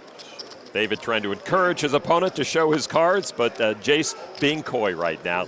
All right, let's go to another outer table, and we find man who made the 2006 main event final table, 5-time bracelet winner Alan Cunningham with ace-king. He just raised to 55,000. Action on Motoyuki Mabuchi now with pocket tens. He moves all in. Alan makes the call. Mabuchi was the fellow at the 08 main event who busted out with quad aces against a royal flush. Deuce 8-9 on the flop. Mabuchi still good with his pocket tens. Well, at least Mabuchi doesn't have to fade a royal flush now. Almost 149,000, and there's a king that hits Cunningham. Mabuchi now with a 2-outer to stick around. And now Mabuchi's got to have a river 10 or he is out of here. The river card is the jack of clubs. Alan Cunningham will take it with that king on the turn, eliminating Motoyuki Mabuchi. What did he expect? He's Alan Cunningham. Alan's most recent bracelet came in 2007. All right, let's go from the outer tables back to our featured table. Max Heinzelman, the big stack here with over 420,000. And he got most of those chips in that incredible hand when he sucked out against Shaun Deeb. Boy, his ace-6 against Deeb's aces. All right, action right now on Timothy Joseph. He lays it down, as does Gazes. Negreanu with ace-4 off into the muck. Folded around to Shaun Deeb with few chips, few options. He has 7-6 off. He's in the cutoff. And he will move them all in. 19,000. Heinzelman, suited queen-jack, willing to try and finish Deeb off. Now to the finish, pro Calipuro with ace-8. Who was second to Ben Lamb in a 10K PLO event this year at the World Series. And he's going to re-raise it. He says, no, I will finish off Mr. Deeb. And Heinzelman lays his hand down. Boy, getting Heinzelman to fold is no small task. So Deeb pinning his hopes on 7-6 off. If Deeb can double up here, he'll have a little breathing room. The flop is trade jack 5. Calipiro still good. Deeb with a gut shot. The good news for Deeb is that Heinzelman would have paired his jack there. Turn card now with Deeb at risk. Another 5. No help to Shaun. Shaun Deeb looking for a 4, 6, or 7. The river card. Will it be Shaun Deeb's last of 2011? Yes, indeed. Shaun Deeb knocked out of the main event. He deserved better. Victimized by an ace-6 offsuit 6-bet all-in. The man known by some online as Ted's Fish Fry is the one who got fried today. Knocked out finally by another strong online pro, Sammy Calipuro. Deeb started day 3 with a promising stack, but ends it with the spot next to Kara Scott. Shaun, thanks for talking to us. Talk to me about your thoughts, not the last hand, the hand before with the a6 versus aces. What do you think of his move there? I mean, I had a whole plan the whole time. When I 3-bet in the previous hand, I made it a little under 3x, and this time I went for a little over 3x. So me and Max have a lot of history online, and so he thought my overraise there pre-flop was weakness, and then he just was 4-betting a blocker. And then when I 5-bet, he thought I just read his 4-bet as weakness, which I did. And I had a feeling he was willing to spaz it out, and especially like the other kid who opened the pot clearly had a decision and wanted to go all in. So like, to both of us, it means that some of the good cards are dead because that guy had a strong hand, so therefore we're less likely to have it. So, I mean, I got it in really good, nothing else I can do. I know that you've played a huge number of poker hands over your career. When that 6 hits there on the river, what's going through your head? Now I'm into a stack size I'm used to, 10 blinds. I mean, it's a tournament. It's obviously at equity, and there's nothing I can do really at that point. Thanks so much for talking to us. Thanks. It's been said the World Series of Poker is not a sprint, but a marathon. If you're not well rested, you're just going to make mistakes, and all it takes is one really bad mistake, and that's your main event. Players all in. I call. Halfway through day 3 of the 2011 main event, players are falling short of the finish line. Oh my God! Maybe the most brutal day in a poker player's year is the day we get knocked out of the main event. You have to protect your stack. You only have one stack. I don't know what to do with it. It's only 50,000 I got. While they brace themselves at every turn. Okay, this time I'm gonna lay this down. I won't lay it down again. This is a big tournament here. The marathon continues now.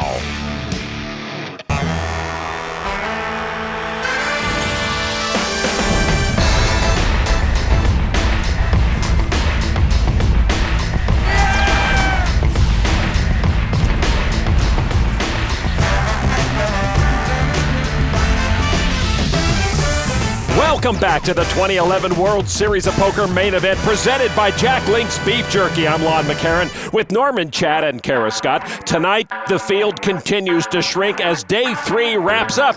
Daryl Jace has made an impressive move onto the leaderboard. He should have shaved for the main event, but hey, it's his life. Patrick Antonius started well, but has cooled off. Even when he cools off, he is hot. Former Player of the Year Eric Lindgren has an average-sized stack. He's never cashed in the main event. I don't think he's capable. Former chip leader Ben Lamb has not been able to keep pace. Just bought his first razor, hopes to use it by Christmas. And there is our chip leader, Patrick Poirier from upstate New York.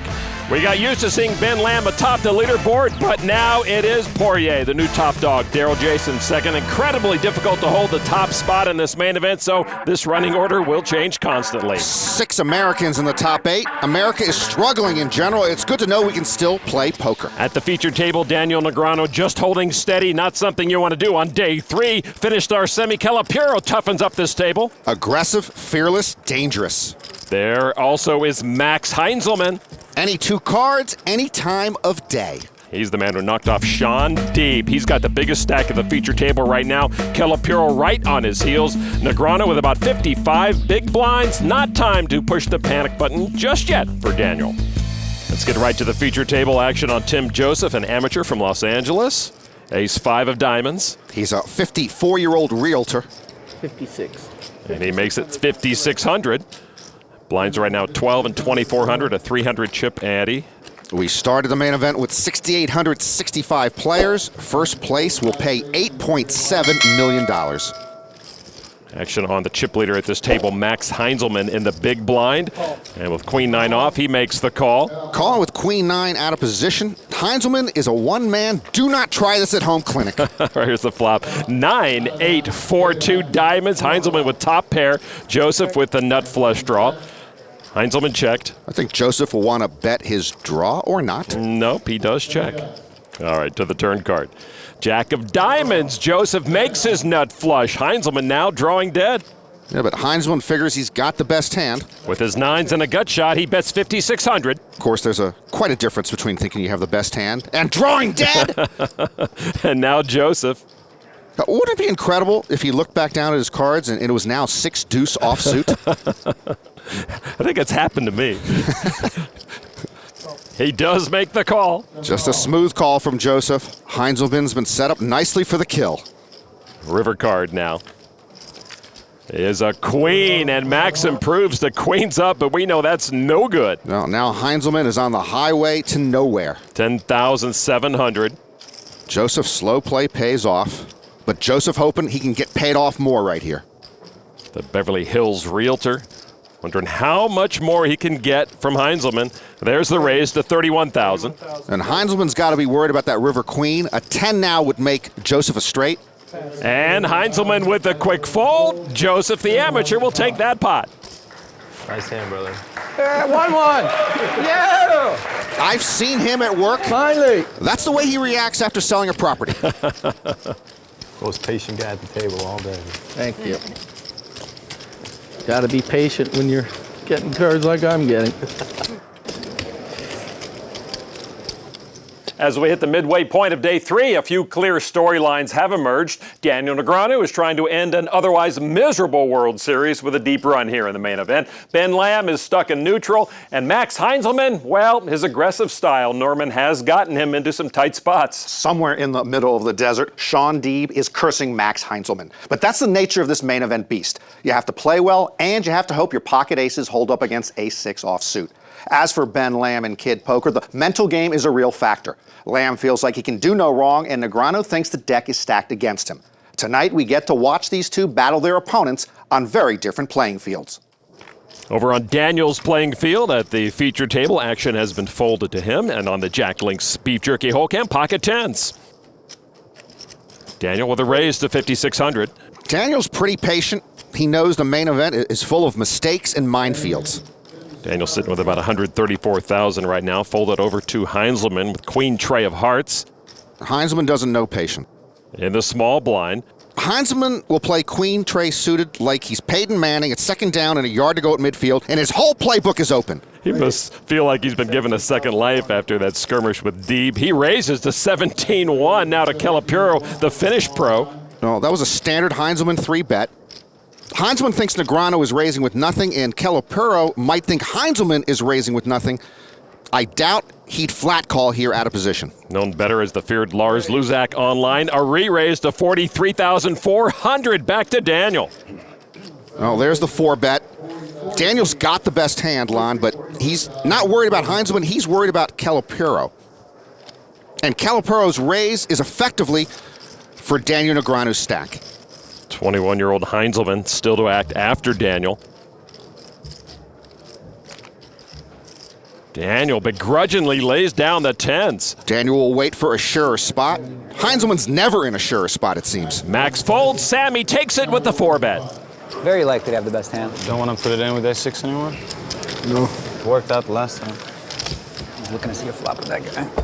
So Calipuro now the chip leader at this featured table. All right, let's get to an outer table. The second biggest stack in the room is Daryl Jason. Right now he is mixing it up with two others. Jace on the left, Jace with deuces. Billy Paradiso raised all in with pocket kings. Action now on Don Wynn, who's holding pocket queens. Obviously only two hands beat Wynn right now, but he's looking at some pretty big action in front of him. Don, one of 15 wins, who started day 3, the most popular name left in the main event. And he looks like he's given up the queens. He does. And a snap call from Jace with deuces. Boy, one smart fold, one not a smart call. And I can't believe how quickly Daryl Jace called that. It was for 1/3 of his remaining stack, and at best he was going to be in a race. Paradiso in great shape to double, but there's a deuce in the window, and Jace makes the deuces sing. Or the 23-year-old Paradiso from Holiday, Florida, about to go on holiday from the main event. He is reeling after seeing that flop. Turn card, no help. So Paradiso one card from elimination. He can't believe it. Jace accumulated a big stack, maybe by catching cards like this. Paradiso's pretty savvy. He's texting ahead for a cab. He's got to have a king. The river card, the ace of spades, and the deuces knock out the kings. Oh. No time for a handshake, and Kara Scott better run to try to catch him. So Paradiso hitting the exits quickly. Daryl Jace cashed in the 09 main event, and while he's still quite a ways from repeating that feat, taking the tournament chip lead in that fashion could be a good sign of things to come for this 23-year-old. Welcome back to the World Series of Poker main event. One picture still to be added to this 2011 Wall of Champions. There are still players in the pavilion here at the Rio, but the field should shrink enough by day's end to fit the entire field into the Amazon room.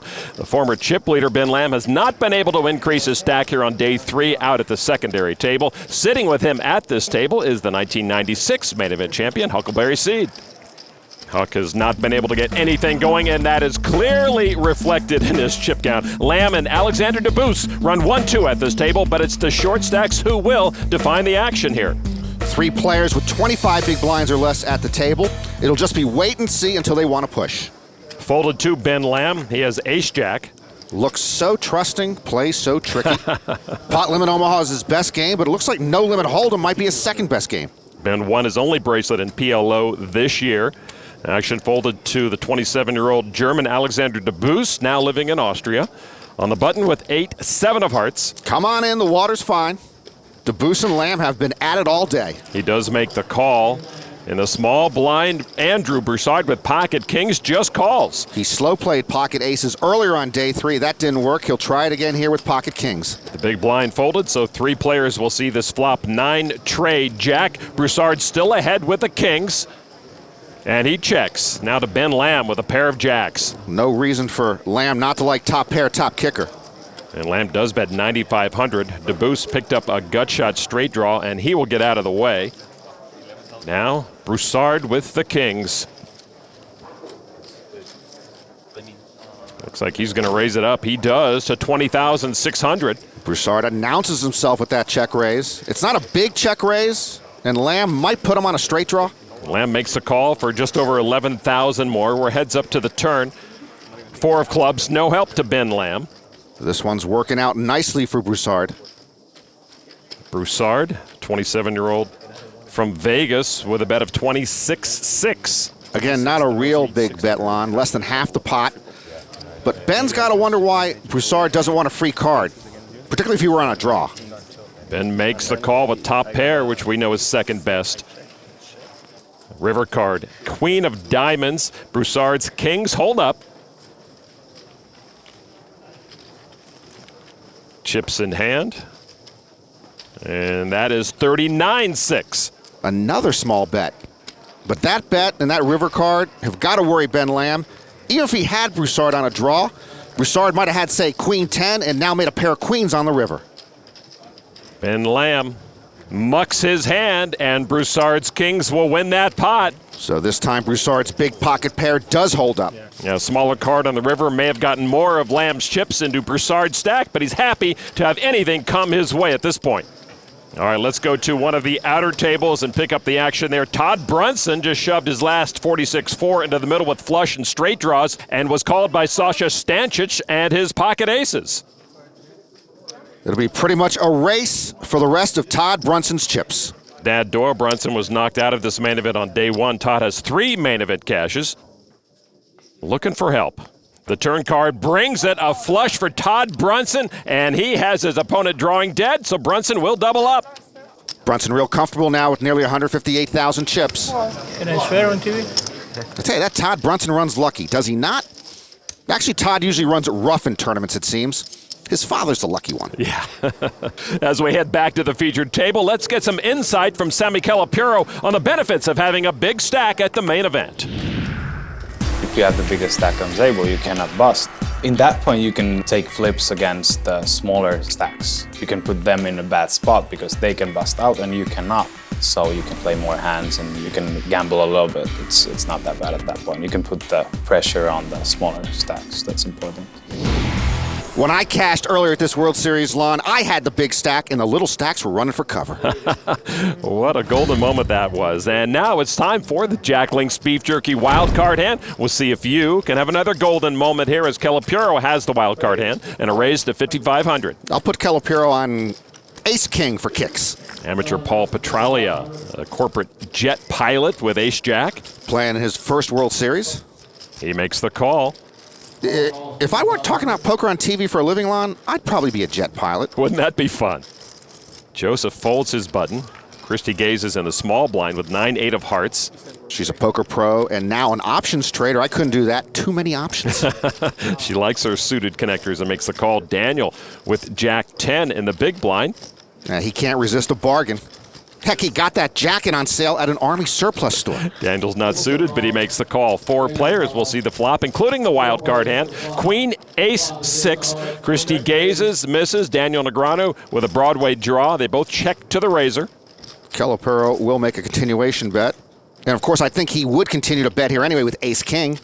12,800. Smells like ace-king. Tralia with top pair. Calls for 12-8. Gazes, lays it down, as does Daniel, so heads up to the turn. This is easy, Lon. Caliparo is either ahead or behind right now. Nice. 7 of spades on the turn. The 7 of spades is like a coaster at a dive bar. It has no real purpose. Caliparo checks this time. If he's slowing down now, he doesn't have ace-king. Tralia bets with the aces, 20,000. Okay, I don't like it. What do you think now? He's got to have A or B, pocket kings or aces with a so-so kicker. I'm going to have to jump ship and change my guess to A or B. Sammy, a.k.a. Lars Luzak, makes the call. River card, 10 of hearts. Your guess is as good as mine, Lon. Probably better. He bet the flop, check the turn. How much do you have? Is that 30 or 35? 32.5. How much do you have? Have I guessed D yet? Not yet. And that would put Petralia all in. I wouldn't want to be in Paul Petralia's shoes right now. He's left with top pair for all of his chips, and I have no idea what Caliparo has. He makes the call all in. Oh, and a straight. He had 9-8. I nailed it. No? No. Nice hand. Nice hand. Yeah, 10 high straight is a nice hand. All right, good playing with everybody. Well, Caliparo talked about picking on the smaller stack, but right there he needed runner to win that one. And he does win the Jack Links Beef Jerky wild card hand. The big stack at this table gets even stronger. He is known as a feared online player. He's doing it live as well. How much do you have? A moment ago, Sammy Caliparo rivered a straight to increase his stack as he becomes a bigger threat at this main event. Nice hand. Nice hand. On his way out, you heard Petralia give Caliparo a courtesy nice hand, which made us wonder what exactly does nice hand mean at the poker table. Nice hand has a ton of different meanings. It can mean something good. You can respect and admire, another poker player that's able to win a sizable pot. If they say, oh, nice hand, then they're probably being sincere. When you're winning a pot. When I say nice hand, I genuinely mean it. But a lot of people, when they say nice hand, it means something very different. It means something bad. You played it badly. You played it bad. Keep that up, because I'm waiting. They beat me in some way. Nice hand. It can mean something in between. Someone has a better hand than me, and I got caught bluffing, and I want to kind of sound like I had something. They've rivered somebody, and they're just trying to be a good sport. Depends who's saying it. Depends on how they say it. You got a good hand. You may not have played it well, but you won the pot. And you're just saying nice hand. Nice hand usually means you got lucky on me, don't do it again, or I will fry an egg on your forehead. Even with so many players remaining, Frenchman Guillaume Darcourt stands out with his pink hair and huge stack. He leads here with pocket sevens, post-flop against the Broadway draw of Jared Jaffe, 15,000 to Jaffe. Dyed hair is the new black, Lon. First Heinzelman, now Darcourt. Jaffe makes the call. Every other person at this table has an iPod or an iPad. Is this the main event or an IT expo? The expo's down the road here in Vegas. Turn card another Trey Guillaume with 2 pair now, and he bets 28,000. Darcourt knows the tray on the turn never really changes a thing. And Jaffe gives it up. So the iPad beats the iPod. That's pretty much the big stack beating up on the small stack. Even with that small win right there, Guillaume Darcourt is currently the overall leader here at the 2011 main event. Back at the feature table, day 3 has so far not been the kind of day Daniel Negreanu was hoping for, up marginally to this point. Action on Heinzelman, he lays it down. Now to the table leader, Sammy Caliparo, he gives it up. Folded over to Tim Joseph, our amateur Beverly Hills realtor with 10-8 of clubs. 10-8, that's a bad hand in 2 games, poker and blackjack. But he does raise with it to 5,600. Fold, fold, fold to Norson Saho in the big blind with pocket jacks. He's from Brazil. He attended Anhembi Morumbi University in Sao Paulo. I believe they are the Thundering Herd. He raises to 14,000, Thundering Herd. Jack looks like a good hand in poker, but it's really a better hand in blackjack. But you don't split 10s in blackjack, Lon, do you? Never, never. Joseph calls for 8,400 more. Heads up between 2 players who started with just 98,000. The flop 10, Trey 10. Joseph with trip 10s. Jack's up, no good for Saho. But Saho is comfortable with jacks up. And he does bet 12,200. Joseph, who has Saho slightly covered, makes the call. Joseph following his blueprint from before when he simply smooth called with an ace-high flush on the turn. 9 of spades is no help to Saho, but he seems unconcerned about that. And he bets 16,300. Saho still thinks he's best, I believe. Joseph's call on the flop did not deter him. I'm all in. And Joseph raises Saho all in. Well, if Saho was betting for information here on the turn, he just got it. The amateur is screaming to him, "I've got a monster!" Will Saho hear him? Joseph looks like he's doing a little dance under the poker table. Saho calls for his tournament life with just a 5% chance to stick around. Saho is shocked to see trip tens. So Joseph sitting very pretty after a tremendous flop. Saho with one card left in his main event, perhaps. Saho called all in, and now the Brazilian pro has to have a 2-outer to stick around. He needs a jack. River cards a 6. Saho's done. That's not good hand, bro. This is almost as good as commission on a Beverly Hills house. Tim Joseph doubles his stack with that knockout. Saho will head for the exits. I thought he had something right around that. So Tim Joseph with almost 200,000 chips now beginning to gain some confidence at this main event. But Joe Navarro might have some tips for how he carries himself at the poker table. Notice Tim's body language, sitting very high, very confident, chin high. Norson misses this, but the most important thing he misses is the second clue, and it has to do with Tim's feet. Watch here. We're going to see his feet are jiggling, and what that means is he's got happy feet. He feels very confident, he's elated, he's got a great hand, and Norson just completely misses this cue. Heck, I would have missed it too unless I was sitting under the table or giving Joseph a shoe shine at the time. How are you supposed to know he's tapping his feet when you're half a table away? Back of the outer tables, Patrick Antonius trying to knock out 24-year-old Josh Hillock of Florida standing on the left. He holds pocket tens. Patrick with ace-jack. The flop is no ace, no jack. Hillock still good. Is it my imagination or does Patrick look particularly good today? Turn card another 6. I have a full house.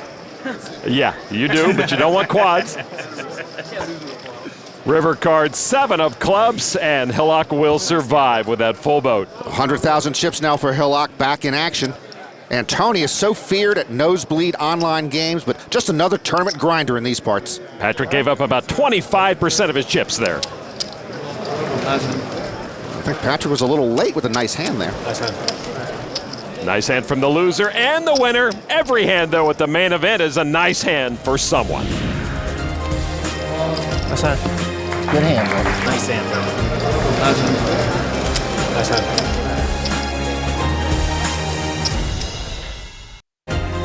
Back at the World Series of Poker main event presented by Jack Link's Beef Jerky. The main event bracelet is front and center.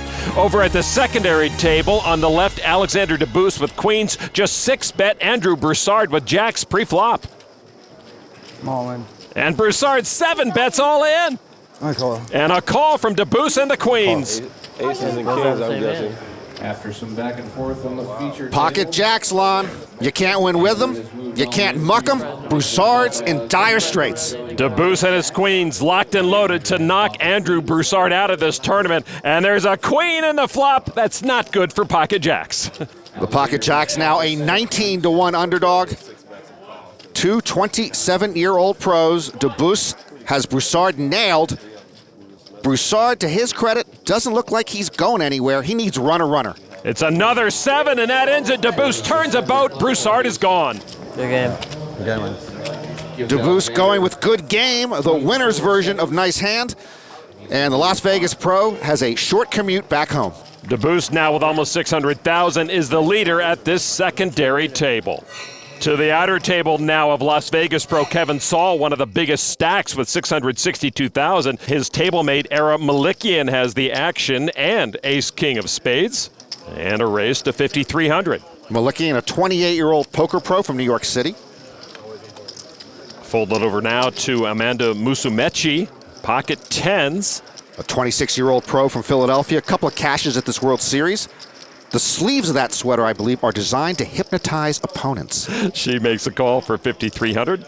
And now over to Kevin Saul with 6-5 off in the big blind, and he'll come along. A tough player. He's in the mood to rock and roll with 6-5 off. He's known as below above online. 3 players see the flop of 9-7 jack. Saul with a gut shot that's no good, checks. Malikian checks. Now Musumeci with the tens and a draw to a higher straight than Saul. And she bets 9,200. Kevin Saul now with a raise to 27-8. Malikian folds. Wow, I like that check raise. He's telling Amanda, I've got the best hand, but he's bluffing, and she's not buying it. And she does make the call. So heads up to the turn, a tray, and that gives Saul a straight draw he can work with, but he checks. Musumeci checks behind. Another jack. Kevin Saul dead in the water, except for his aggression. He'll try it again. 47-7. But if he's repping trip jacks here, don't know why he would have checked top pair on the turn. Amanda makes the call, and Saul will show his busted straight draw. I like the way he turned over the 6-5. Here's my squadouche. Deal with it. Amanda shows her winning hand, and she will take that pot. Musumeci sees through the ruse, and once again, a woman puts a man in his place. She's up to 360,000. More than 1,300 players still in action. Guillaume Darcourt approaching 1 million leads the way. It's been a good day for Eric Lindgren. He ended day one with 6,500 chips, so that's pretty impressive. Marriage must agree with him.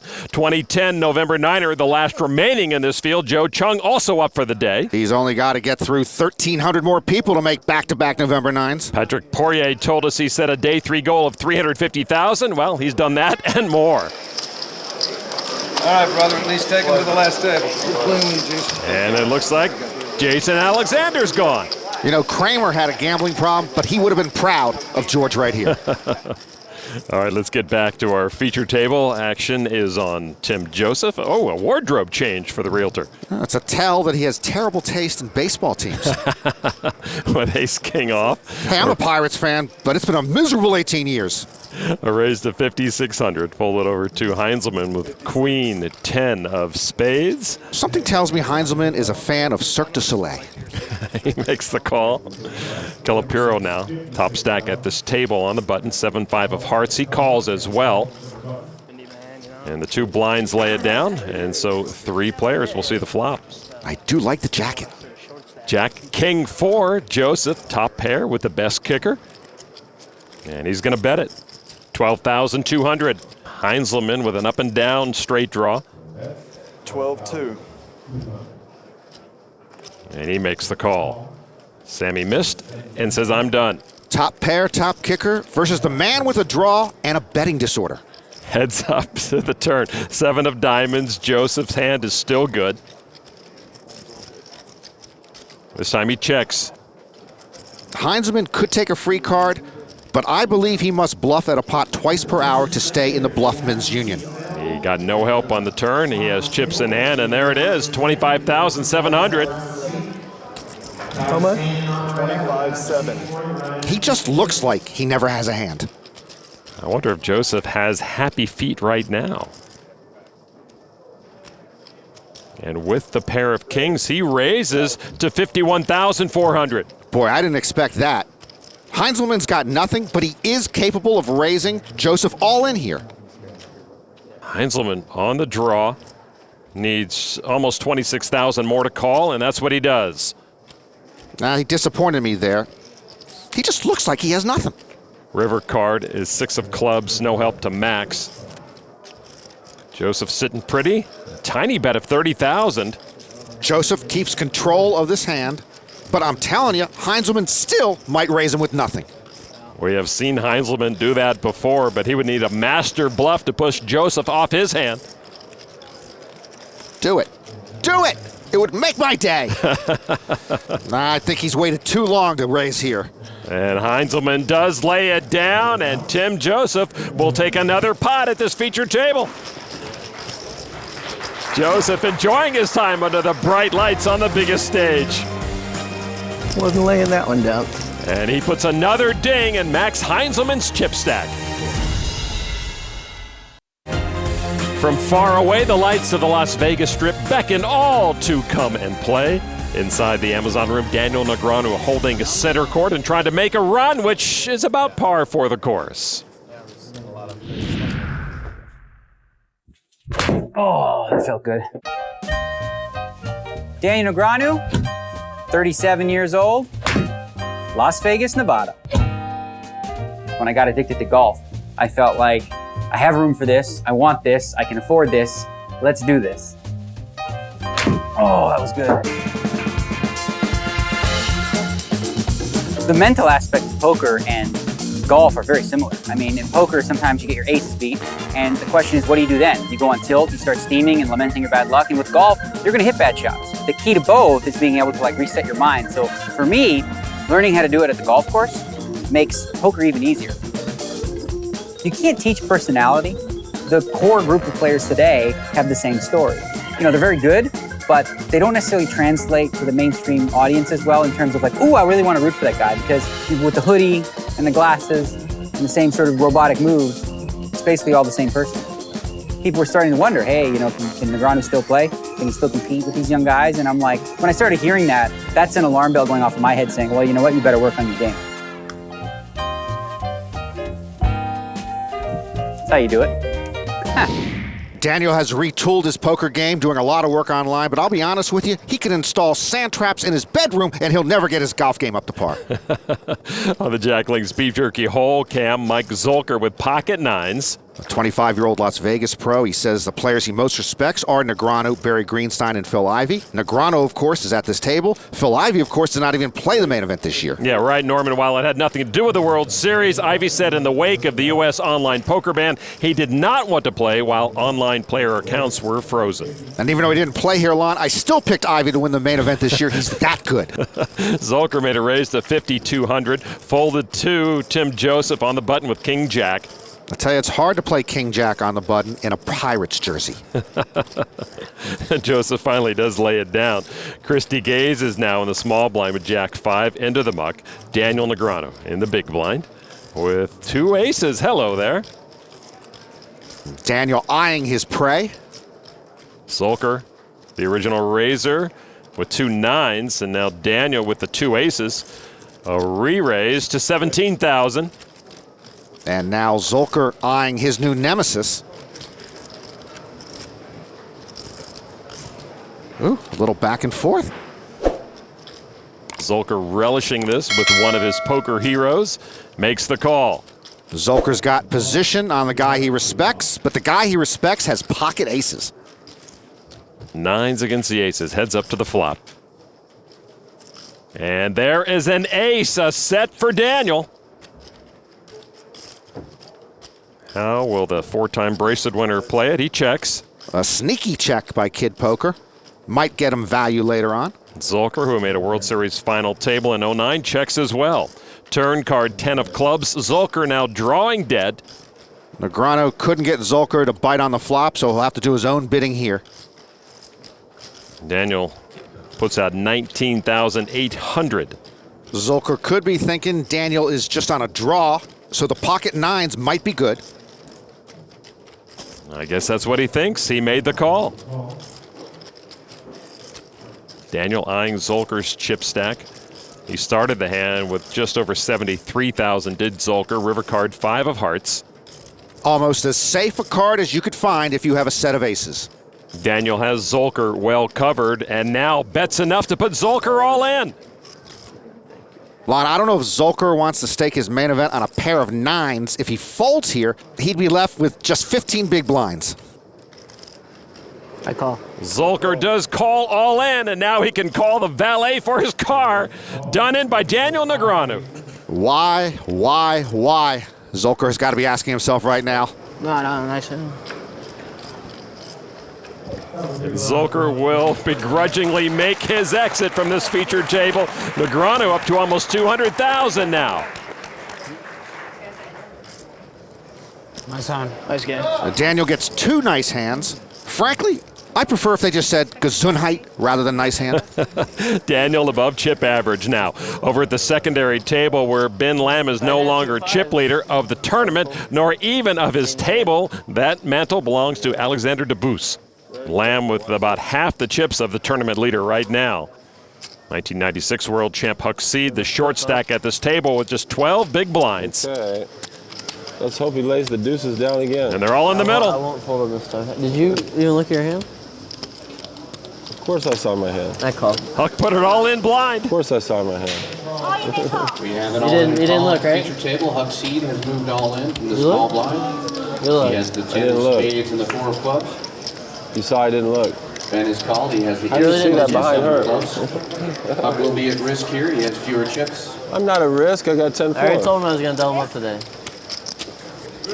I can't blame you for calling with an ace-7. I mean. Here's the flop. 8 tray 8. Ben still ahead with his ace. Huck, 28 years old when he won the main event. He also final tabled the main event in 1999. 29. What was your minimum to call there? I saw the ace. I was pretty sure I was going to call. And that pairs Huck. He takes the lead. Huck has made a pair of 10s. No, it's not over yet.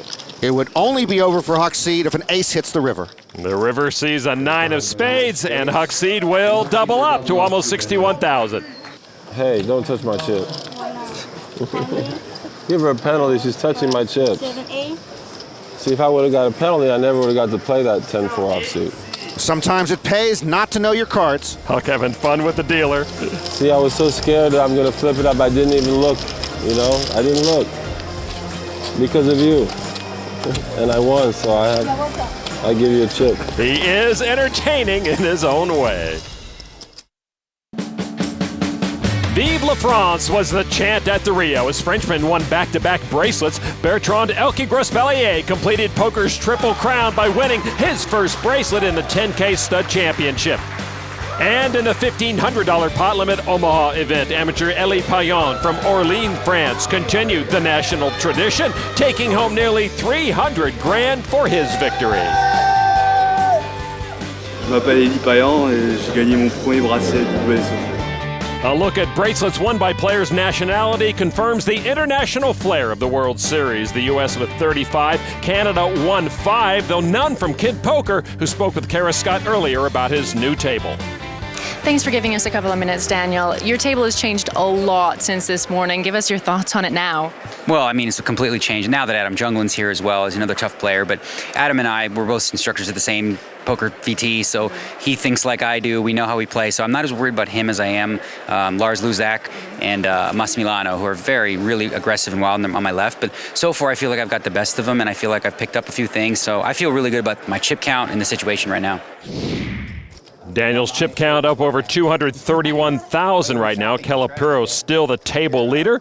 And as Daniel mentioned, his friend Adam Junglin has joined the table. With a lot of chips. 23-year-old from Stowe, Ohio. Action on Christy Gazes has pocket jacks. She's primarily a cash game player. She had a long-time rule she would not move up to a higher limit unless she had 3 consecutive winning sessions. A raise to 6,100 with the jacks, folded over to Max Heinzelman with ace-9 off. I think Heinzelman has a rule he must play at least 3 consecutive hands. He makes the call. Folded around to the big blind. Zach Famey with 2 queens. The Las Vegas pro told us his favorite hand is 2 red queens. This is not 2 red queens. I'm all in. But with a red queen and a black queen, he does move all in. Chrissy holding the Lon McCarron Memorial hand. She seems to sense imminent danger. I call. But she does make the call to put Famey at risk. Heinzelman drops out, so heads up. Famey trying to double up through Christy Gazes. I think Christy had to call there for half her stack. And like Sammy Calipuro said earlier, in those spots, you just want to make sure you have a stack that well covers the other player. Here's the flop and a queen in the window. A set for Famey. Gazes all but done in this hand. 1% is not good, and that little less than symbol in front of the 1% is worse. Turn card, the 6 of diamonds. That ends the drama. Gazes drawing dead. Famey will double to almost 142,000. Alon, my new project is that I'm going to wander card rooms throughout the land and keep a record of how many times Pocket Jacks actually wins a pot. You just need a Post-it note to keep track. Gazes loses more than half her stack right there. She's left with about 25 big blinds. Over now to 11-time bracelet winner Phil Hellmuth. With Queen Jack, Phil will see a flop with two others. Graham Ladd with Ace Queen of Spades, and Gary Gates with 6 tray, almost 25,000 in the pot. Here's the flop. 7-4 tray. Gates with the best hand with a pair of trays. He checked. Phil checks way behind. Ladd favored with 2 overs and the nut flush draw. Ladd, a 41-year-old Brit. Bets 22,000. Gates folds. That's what I love about poker. I fold 16 hands in a row, and I still got called by 3 people. Phil folds. Why would I ever in a pot with? Phil told us earlier on day 3, I know how to fold and I know how to call. I still don't think he knows how to fold without comment. Phil alerting the table that when he's in the hand, everyone should expect him to be holding the nuts. This is a tough town when the all-time World Series bracelet winner gets so little respect. Back at the Rio at an outer table, Eric Lindgren, who took some hits recently, just put his last 55,000 plus in the middle after turning trays full. He's in great shape. Russell Thomas in the red is drawing dead. He's next to act. George Rami also in the hand would need to call and complete a royal flush to knock out E-Dog. Thomas putting chips together as though he wants to call, and he does. So Lindgren officially at risk. Rami now in the hat makes the call as well. This is Mardi Gras for Eric Lindgren, a 95% favorite to triple up. The river card now is a 6. Lindgren guaranteed to triple up. Thomas puts Rami all in. He folds, and now Thomas will get the bad news. I hope you don't have both. I do. Do you really? Oh, sick. No, I just have E-Dog with some barking chips now. Almost 314,000 for Lindgren. A sigh of relief, and now a lot of breathing room for Eric Lindgren. Eric right now with almost double the chip average with fewer than 1,300 players remaining here on day 3 of the big one. Daryl Jace, the current chip leader with nearly 1 million chips. Fewer than 1,300 remaining. As you mentioned, 693 of them will finish in the money. Back at this featured table under the gun, Zach Famey with King 10 off raised to 5,400. You got to play for an awful long while before you cash here at the main event. What a grind it is. Action on Adam Junglin, 10-8 off. He gives it up. Now to Max Heinzelman on the button, 8-6 of hearts. Yeah, he'll play. 8-6 suited for Heinzelman on his graded poker hand scale line. That's like pocket queens. Calipiro with ace-king in the small blind. Raised it to 18-7. And now Famey will get out of the way. Back to Heinzelman with the 8-6 suited. And, of course, he makes the call. Well, you got to give Heinzelman some props, Lon. Everyone else is playing premium hands, and he's playing discards from the dumpster. And he's only a 3-2 dog here. If you told him that, he'd take it. The flop is 9. Ace, Jack, no hearts. Calipiro with top pair. See, Calipiro, only 24, but he can bet and chew gum at the same time. I'm still working on that. That's amazing. 21,600 into Max. Max folds quickly, and that is Sammy's day in a nutshell right there. Calipiro keeps chipping up. He's over 440,000 now, very confident and in control of his table mates. Back now to the secondary table. Huck Seed is under the gun. Huck looks down at 2 red queens. And a raise to 5,300. Over to Marvin Peltola on the Jackling Speed Jerky whole cam, ace-8 of hearts. The concrete contractor from Renton, Washington in his first main event. The amateur makes the call. That's the great thing about the main event, Lon. One day you're schlepping bricks to a work site. The next day you're in a hand against a world champ. And folded around to Joe Ealer. Ealer in the small blind with Jack 9. And this amateur will not play. And the big blind, Michael Ruby, folds King 5. So heads up, Peltola and Huck. You got more than me, Huck? We're about even, aren't we? Pretty close, you think? Peltola has Huck covered by only about 5,000. The flop is Jack 10-5, 2 hearts. Huck Seed still ahead. Peltola with a flush draw. Huck bet 6,000. Small bet by Seed. Seems begging for a raise. And Peltola looks like he's going to do just that as he raises Huck's seat all in. And Huck calls all in with the queens. Huck with a lot of cards to fade here. He had the one small double up earlier. Now this one would get him healthy. I'm blocking one heart. Peltola with a chance to knock off a former world champ. All right, not even, I thought you had. You see how good I read. If I'm going to call with ace-8, I guess I got to play. Hey, that's the flop you're looking for there. Turn card now, and that's the card he was looking for. Peltola's flush signals the end of the main event for Huckleberry Seed. That was quick, if not painless, and the 96 champ is gone. That leaves just 3 past champs in this main event. Peltola up to $130,000 offers a hand of condolence to Seed. Sometimes 7 years ago feels like more than 7 years ago. Daniel Negreanu is my hero. Daniel Negreanu made it to 5 final tables here at the World Series and earned 1 bracelet.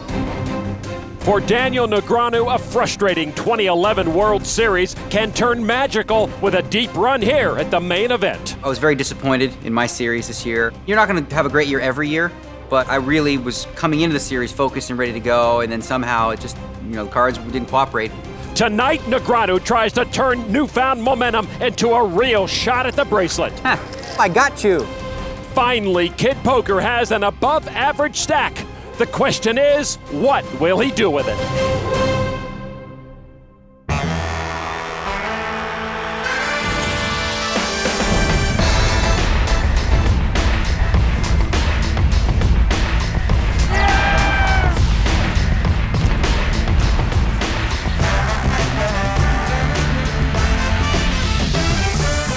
Welcome back to the World Series of Poker main event presented by Jack Link's Beef Jerky. Day 3 wraps tonight, and the Stars are trying to build momentum going into Day 4. Phil Hellmuth is making a charge. Smile, Poker Brat, you're on the uptick. Patrick Antonius is sliding. If he slides too far, I will pick him up.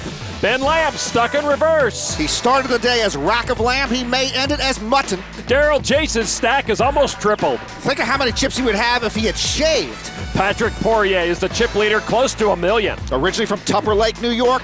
I don't even think there's a lake there, though, Lon. Jace is right behind Poirier right now. The Frenchman with the pink hair, Guillaume Darcourt in third. If a pink-haired man wins the main event, Lon, I will move to France and open a refrigerator magnet shop. Sammy Calipero, top gun at this feature table. Oh, those forearms. Also here, Daniel Negreanu finally with some chips that give him flexibility. He's only made 1 very deep run in the main event ever. Could this be his year? To Daniel's left, his friend, the talented Adam Junglin. He's an instructor at Daniel's Poker VT training site. And deep killer Max Heinzelman. His game and his hair put me on tilt. Fewer than 1,200 players remain from a starting field of 6,865, the 3rd largest ever main event in history. It seems like almost everyone left is 25, 26 years old. Except you and me. Heinzelman folds his 7 tray to Sammy Calipero, the leader at this table with pocket 9s. He raises to 7,000. Zach Famey with ace-queen. White t-shirt, no. Shades, no. Turned around baseball cap, no. The watch is okay. Re-raise, yes, to 21,000. Tim Joseph with pocket 6s on the button, and he'll lay those down. Christy Gazes folds. Now Daniel Negreanu on the Jack Link's Beef Jerky whole cam pocket queens. 11th at the 01 main event, 229th in 06. And as we mentioned in the Open, a very disappointing 2011. He played in more than 30 events at this World Series before the main event with only 2 cashes. Here with pocket queens in the big blind, and the pot's already been 3-bet by Famey. Daniel won a big pot here recently with a set of aces. And he has some more chips in hand. A re-raise to 35,000. Back to Calipero and his 9s. Calipero, the original raiser, now has seen it 4-bet, so those pocket 9s might be losing some of their sex appeal. He started this hand with over 450,000. He does lay down. Now Famey. You see the chips behind. If Famey 5-bets it, he almost certainly would push the rest of his chips in here. Famey gathers the chips, but then folds his hand, and Negreanu will take it. Nice hand, Fish. True. Thanks. Thank you, Adam. As we near the conclusion of day 3, there will be players looking to just make day 4, and then there will be the players looking to make day 4 with a big stack. Experienced pros Daniel Negreanu and Ben Lamb will no doubt keep the pressure on as the field shrinks to under 1,000 players. But what can we expect as the players make the push towards the money bubble? As someone who rarely gets close to the bubble, Lon, I really can't speak from experience. The bubble might as well be my final table. But I do know what the top pros say. Never give up on a pot. Not getting cards can't be an excuse. The structure at the main event may encourage patience, but if you wait too long, the dream will pass you by. Negreanu enjoying a little bit of a rush here at this featured table, pumping up his stack to almost 290,000. Our featured table chip count resembles an Olympic ice hockey podium. Finland, the U.S., and Canada on top. Negreanu's day 3 comeback drawing a lot of attention around the Amazon room here. We'll keep it here at the featured table, folded to Daniel's friend and fellow online poker instructor, Adam Junglin. He makes a raise to 7,000 with ace-9 off. Pocket aces for Josh K., poker pro from Florida. He was born in Texas, lived for a while in Michigan, and now resides in Boca Raton. He's 24. You're not supposed to move to Boca Raton until you're 64. He went to school at Michigan State, hence the Pistons hat. He re-raises the 20,300. Junglin lives in Stowe, Ohio. He's only 23, so he's at least a year away from a Boca Raton move. With ace-9 off, Junglin not going anywhere. And a re-raise from Junglin to 48,000. That is a 4-bet, and in this case, it is the bad timing wager of the week. Come on. K moves all in with the aces. Well, Junglin has K covered by only about 65,000 chips, and even if he had a much bigger stack, he doesn't really want to call with ace-9 off. Adam finally relents, and K has those aces pay off, and he'll take that pot. Adam Junglin wondering if Josh was doing what he was trying to do, only better, or perhaps he really had the goods. About 140 tables still active here, almost 206 million chips in play. There is Kevin Saul, a poker pro from Las Vegas. Ace-5 off. He was 308th at the 09 main event. A raise to 6,900. Era Malikian with 9-8 of clubs will come along. Malikian, the 28-year-old New York City pro. Over to Amanda Musamechi with Queen-Jack of spades. 26 years old, mostly an online pro. I asked her where she's from, and she told me she's a nomad. She doesn't live anywhere. It's tough to ever get a birthday card that way. She comes along from the big blind. 3 will see this flop. 9-7 king 2 spades. Musamechi favored with a straight flush draw. And she checks.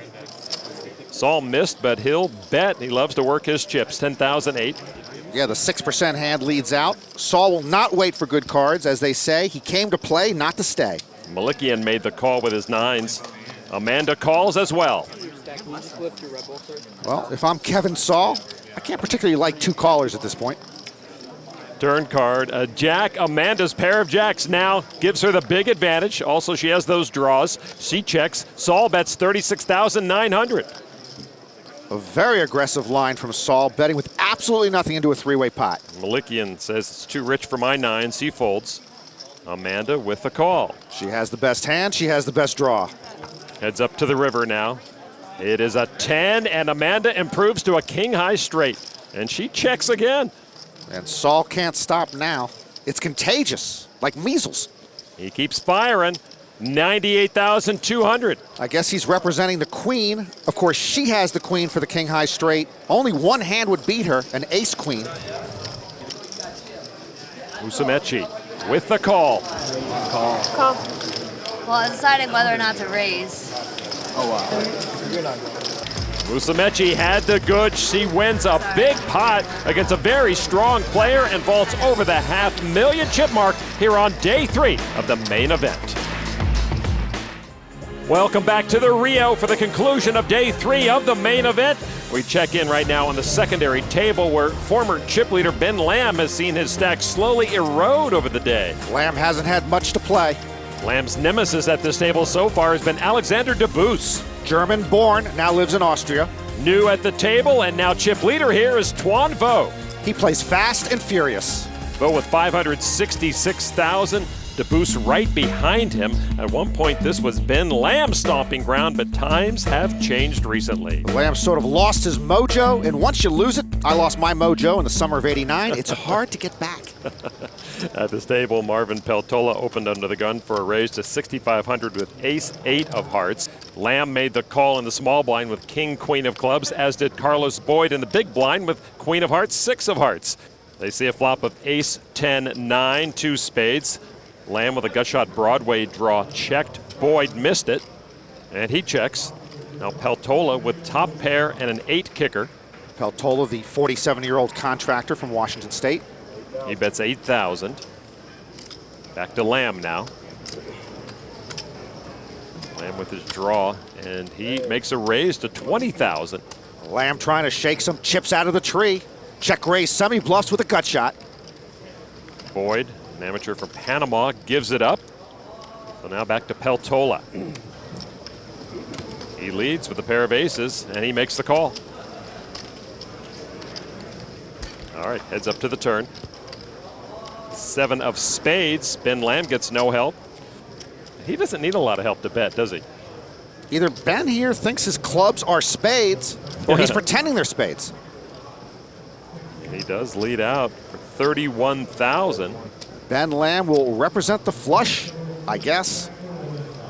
Peltola added a straight draw, and he calls. The jack would be no good, though. Lamb would make a higher straight. River card is a tray and another spade. Lamb senses weakness, and he's going to bet with absolutely nothing. He's putting Peltola all in, and Peltola lays it down. Peltola did not want to play for all his chips there. That one I want to see. You show me a spade? I'll let you pick your card. See one card. Doesn't matter. Pick one, Dieter. Peltola turns over the king of clubs. He's hoping the other card was the king of spades. Lamb taking advantage of the 47-year-old Peltola. Not too surprising. My ideal table is older people that don't play poker professionally and that are passive. You know, they don't bet unless they have it. They fold if they don't have anything. They never bluff. So you can, even if you have a big hand, you can still fold to their bet. Lon, I'm tired of these younger players taking advantage of those of us who are older, more passive, and definitely stupider. Is that a word? I'm not sure. I'll look it up. Do you have a dictionary? Tuan Vo with queen 10 of spades. Under the gun, just raised to 6,500. Ben Lamb on the Jack Link Speed Jerky whole cam folds 8-6. And it's not just a young man's game, it's a young pro's game. 55 bracelets this year in open events at the World Series. Only 7 true amateurs won. DeBoos, nothing to play there. Fred Berger, one of the elder statesmen still in the tournament, folds. As does Ealer, giving up his small blind. Robert Peltecki in the big blind with pocket aces. He's a 35-year-old Los Angeles jeweler, designs diamond jewelry for Hollywood celebrities. Now, he's got something hanging around his neck that I think is worth more than everything in my home. He was born in Turkey. And let's see what he does with the aces here. He re-raises to 14,500. Now back to Vo, the original raiser. Vo nicknamed Tornado because his chips move really fast. And they had moved up recently. He makes the call for 8,000 more with his queen 10 suited. Heads up. And there's ace 8-8. Peltecki flops a full boat. Vo's drawing dead. Oh, wow. All right, now Peltecki's done the easy part. Can he get chips off of Vo? He checks. Peltecki lives near Hollywood, but that was a pretty bad acting job. Geez, I know Vo is aggressive, but I'm surprised he's going to wager here. It looked like the amateur wanted to bet. And 18,000 chips from Vo. Music to Peltecki's ears. I'm no Joe Navarro, but I think it's fairly obvious Peltecki is pretending like he's weak. Vo, though, is looking the wrong way. Yeah, Peltecki has no audience right now. Yeah, I call. And says call for 18,000. Look over there, Tuan. It's show and tell. Turn card now, 10 of diamonds. That hits Vo, unfortunately for him. You know, if I were Vo, I might watch Peltecki. He refuses. Peltecki puts out a tiny bet of 13,000. Well, Peltecki checked the flop, so I thought he might check the turn and let Vo stab at it again. Raise. Vo announces raise. You raise? Yeah. 39,500 total. Well, Adam Junglin can rest easy. We now have a new bad timing wager of the week. How much more to call? It's 39,500 total. Oh, Peltecki now getting undressed for this look. Jeez, maybe he'll disrobe completely before he acts. And acts is the key word. This is like watching Pauly Shore do Shakespeare. 26,500. But Bo's buying it so far. Well, Bo's not even watching. I mean, he should look over there. It's dinner theater. It's dinner theater where your waiter plays the lead role in The King and I. Peltecki calls for 26,500 more. Oh, he's checking his cards again. He's all over the map. The river card. Jack of diamonds. Oh, the headphones are back on. Peltecki. Act 4 here. Oh, Vo shoots him a little ushka look. What, you're going to bet? All his small chips into the middle, total 24,500. 24,500 into a pot of 150,000. That bet stinks like 3-date old fish. That might get Bo's attention. Oh, look, now he's Phil Hellmuth. Who is this guy? Bo lays it down. Peltecki shows his hand.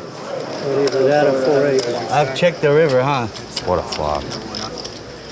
I was totally doing it to check the river, but I figured he was gonna push because I still have these. It looked like I was scared to put any money in the pot. Yeah, Stu Unger would have played it the same way. Not a bad flop. Welcome to the table, man. Right? I was like, what the heck is going on? Is Peltecki eligible for an Emmy now?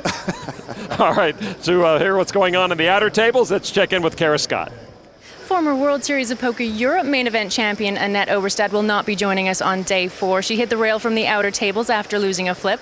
Another player we're keeping our eye on is former champion Phil Hellmuth. He's had a roller coaster of a main event. He started with 64,000 in chips. At one point was below 10 big blinds, up again to 140,000. And I'm told at the moment he's sitting on about 70K. So he's definitely putting his chips to use. But the man with most of the chips and the first over the million chip mark is Patrick Parer from the U.S. Patrick's biggest cash ever in a live event for about 20,000, now leading the main event with over 1 million chips. Checking back in with the poker brat, Phil Hellmuth with ace-6, just saw his opponent move all in for 36,000. Brian Saltis holds ace-deuce.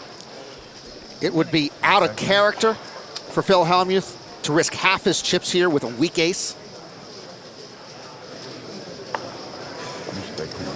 Phil trying to figure out the minefield.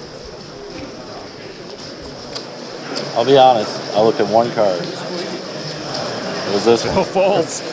You have aces? It's usually what happens. I almost called you because you're the one guy who's going to do some I got to move in with an ace in that spot. You don't, but you think you do. I know that. You're internet trained, so I know that. I don't even know. I don't even know how to use a computer. You think you have to do all this crazy stuff? Day 3 going a little sour on Phil Hellmuth as he dances on the edge of desolation.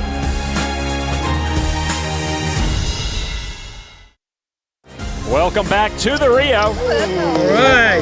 Now getting somewhere. While we were away, 2002 main event champ Robert Barconi doubled up with 9s full. He's up to almost 110,000 now. Back to our featured table here on day 3 of the 2011 main event. 1,142 players remain. Daniel Negreanu under the gun on the Jackling Beef Jerky hole cam, 5-4 of clubs. Daniel won his first World Series bracelet in 1998 at age 23. Hence, Kid Poker. 6,800. Raised to 6,800. Yes, sir. Fold it over to Adam Junglin with pocket 5s, and he makes the call. Heinzelman with pocket 7s. Heinzelman just 21 years old, already with a couple of second-place finishes in EPT events. And he calls for 6,800. Sammy Calipero with pocket 4s. It's the anti-pinochle deck, Lon. And he makes the call. Famey on the button gives it up. Where are all the picture cards? Joseph didn't have any. He folds. Gazes has a jack, but with a deuce, and folds her big blind. She should have gone all in with a jack. 4 players. Heinzelman ahead with pocket 7s. Here come the pictures. One picture, deuce, 4 king. Calipero's golden, flopping a set. Daniel got a piece of it and bets 18,700. Negreanu likes it. The 5s fold, the 7s fold. Daniel gets 2 better hands than his to fold, but Calipero going nowhere. He really likes it. Flopping a set of 4s. Daniel betting into him. And that's a raise to 51,500. That's a pretty dry board. Daniel's wondering, what can he have? And remember, Daniel was the original pre-flop raiser under the gun. Calipuro showing a lot of strength here. Daniel retrieving his bet and makes the call for almost 33,000 more. 6 of clubs. Daniel picks up straight and flush draws and checks. Calipuro still firmly in control of this hand. With a 3-1 advantage, the Finnish pro will try to get Daniel to pay him off. 78,000 is the bet. Negreanu's certainly getting the right implied odds here to call. If he hits either of his draws, he should be able to get Calipuro to pay him off. He looks like Alfred E. Newman in Mad Magazine. What, me worry? He should be worried. Daniel with 2 good draws that would beat the set makes the call. Daniel's got about half the chips he started this hand with in the pot now. Queen of spades misses Daniel, so Negreanu comes up empty and he checks. That river card seals the deal for Sammy. I'm all in. I can't beat 3 deuces. Or 3 fours. So, can't beat trips. Daniel knows what he has to do. I guess you got 3 deuces. 3 deuces, 3 deuces, 3 deuces keep calling in my head. So I fold. And he does indeed give it up. An expensive bit of speculating for Daniel, losing over 135,000 chips to the powerful Calipuro. And this is the tale of 2 players headed in different directions. Daniel now down to 150,000. Calipuro up to 562,000 in chips. Daniel needs to go find Ben Lamb and ask him where he looked for his lost mojo. Well, Daniel's draws failed to materialize on the river there. Calipuro really having a nice run so far here on day 3. We're creeping towards the money. 1,100 players left. 693 will be paid. Fold it over to Max Heinzelman. You know, Norman, I've said it before, but I can't get over how much he looks like Max Roffles from the Micros. Yes, he does. The Micros is an internet animated series about poker life at the lower limits. Heinzelman with the king-queen suited raised to 6,500. Over to Tim Joseph on the button. 10-5 of diamonds. And they go into the muck. Christy Gaze is cashed in the main event in 09. Folds her small blind. Daniel in the big blind. Queen tray of spades. The lure of the suited queen tray in the big blind. Heads up. Yeah, for 3,500 more, Daniel elects to play against Heinzelman. I don't know about that. So Negreanu and Heinzelman to the flop. 4-7-6, 1 spade, 1 club. Negreanu with a gut shot. Both players check. Turn card another 7. Daniel now with a flush draw as well. He's thinking about it. It looks like the queen tray might work.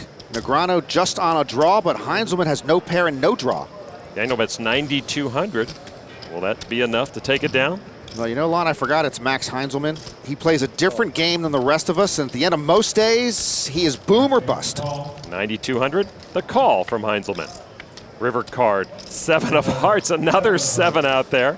Actually, if Heinzelman was sticking around, I'm surprised he didn't raise the turn. Daniel checks, Heinzelman checks. Daniel shows his queen tray. Heinzelman best with the king-queen. Yep. I'm glad Phil Hellmuth's not here. Had a few outs.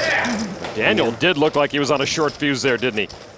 So after an early bloom, Negreanu's chip stack has wilted of late. He keeps putting irons in the fire, but he is often the one getting burned. If he wasn't such a lookbox, then you'd think it was me up there. I told you that Max looked like Max, Norman. Well, our thanks to Max Roffles and Chase Berger for verifying our speculation. All right, here at the featured table at the 2011 World Series of Poker, presented by Jack Link's Beef Jerky. Tim Joseph with 9-7 off, gives it up.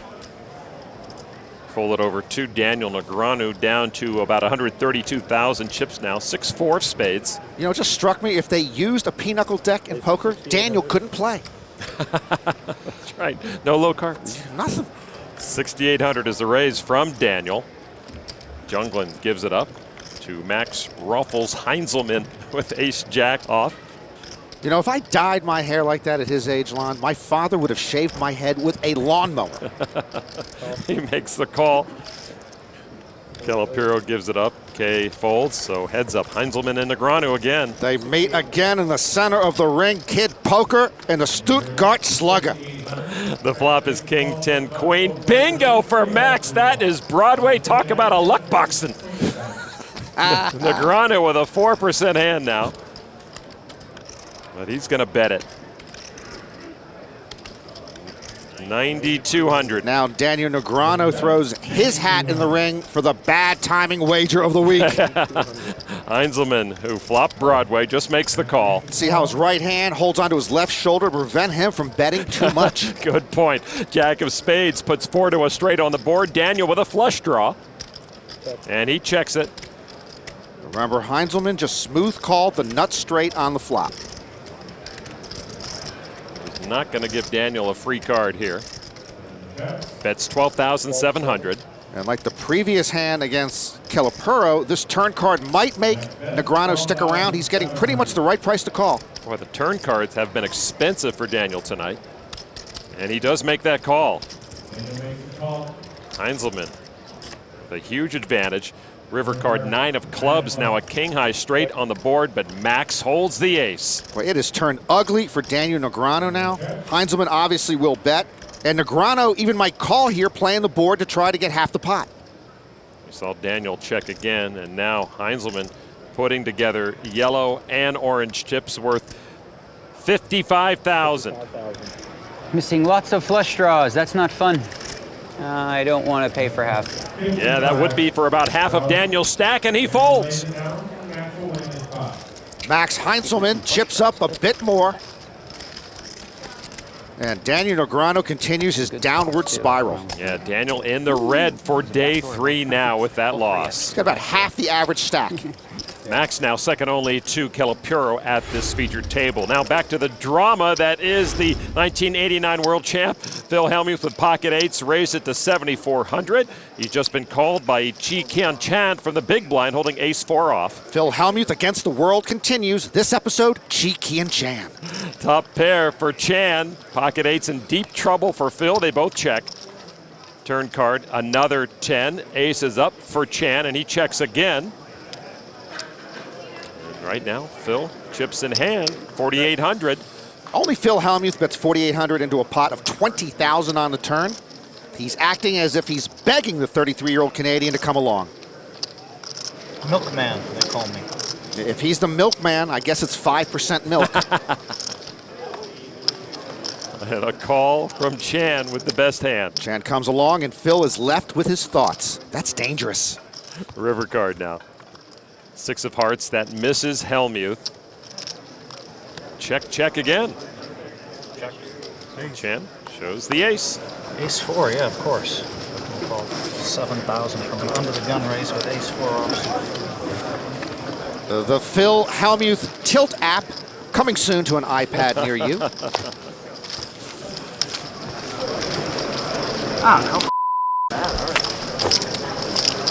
Under-the-gun raise. Big line. Yeah, I know, buddy, I know. You get a lot of excuses for your bad play, I understand. For Phil, this is medium upset.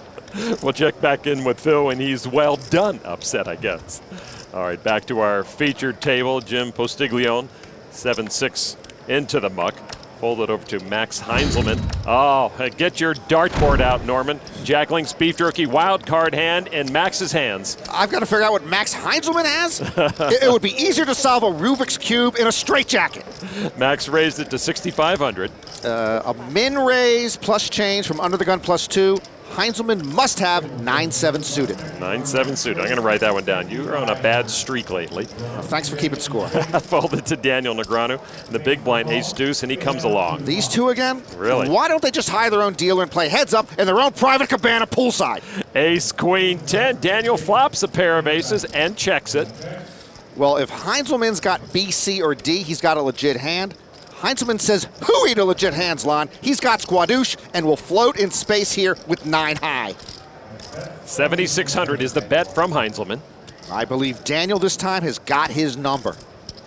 Daniel just makes the call. We got him, Lon. Float on, he says. Turn card, 8 of spades. Daniel still with top pair, but no kicker, and he checks again. This Heinzelman is posturing, Lon. His very posture looks like he's posturing. A bet of 14,500. You're very confident in your call here today. Daniel calls. See that glance? It's whoops, he called me? That's not good. River card, 4 of spades. Negreanu is going to check, check, and now check again. Well, this guy can't win a showdown because he has 9 high. He's got to bet again. 9 high, Lon. I would stake your reputation on it. That's not very much. Heinzelman does look like he's going to bet and puts out 33,700. He's got 9 high scribbled across his forehead, Daniel. Now, if he is bluffing, I don't know if Daniel can call him. Daniel's left with top pair, no kicker, and 1,000 doubts about his hand and, frankly, his life. Daniel is squirming. Call him, buddy. He's trying to scallywag you. Negreanu getting short on chips, does make the call. Heinzelman with 9 high. You were right. I don't need Joe Navarro. I'm Norman Chad, partner. Heinzelman perhaps not so much of a luck box and loses the Jack Link's beef jerky wild card hand. Negreanu sniffed that one out. He will take any win he can get at this stage of the game.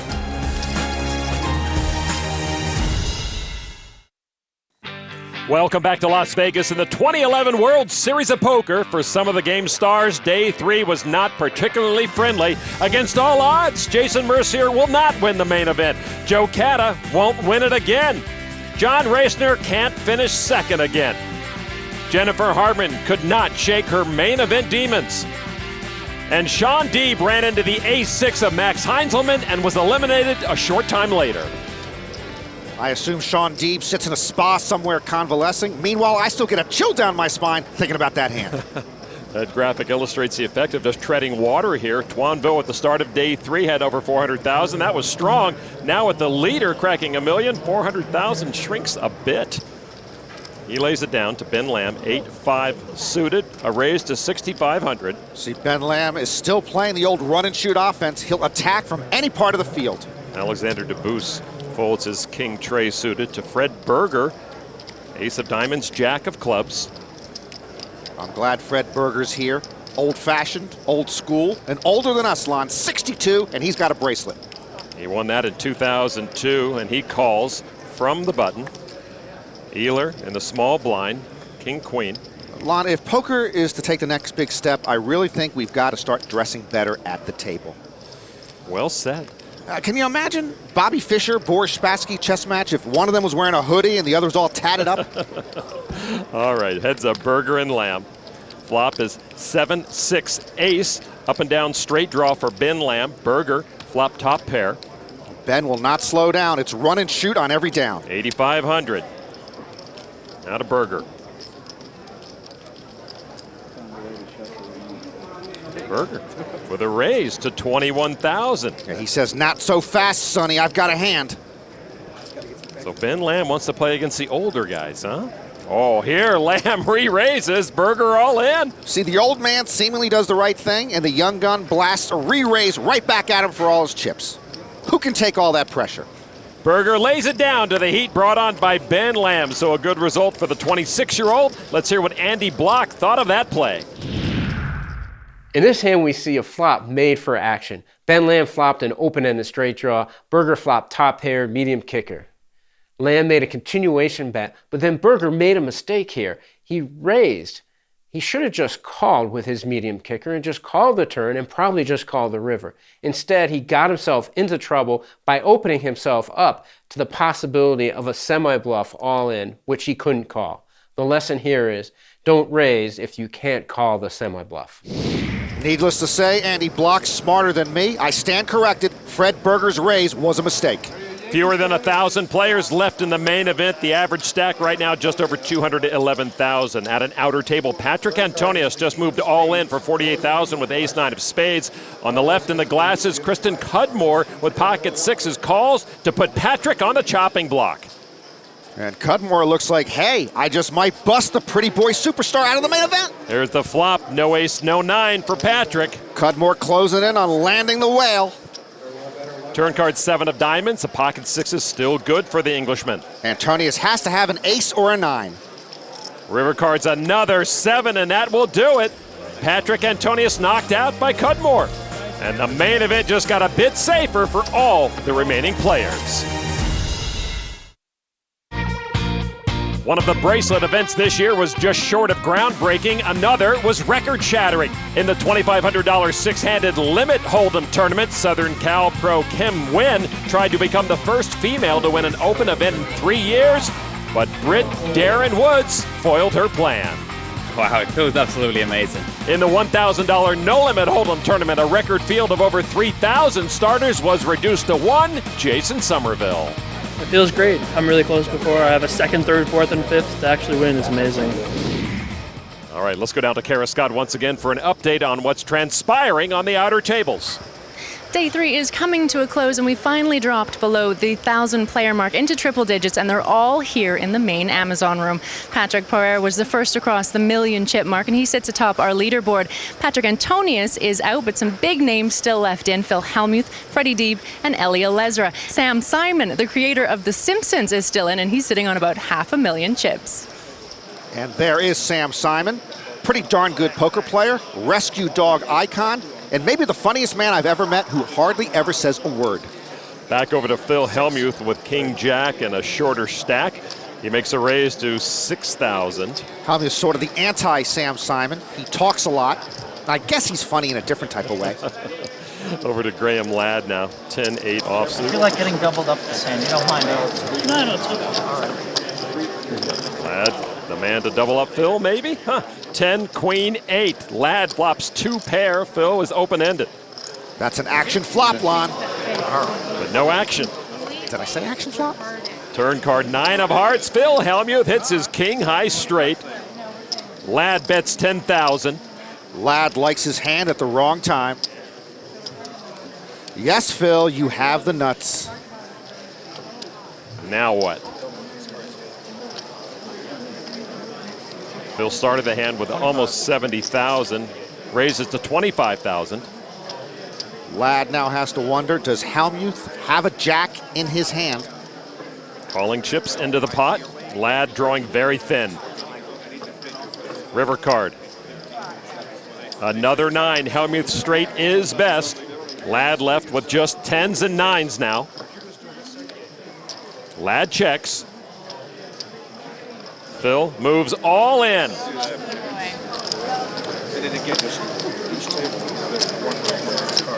You got lucky, Phil.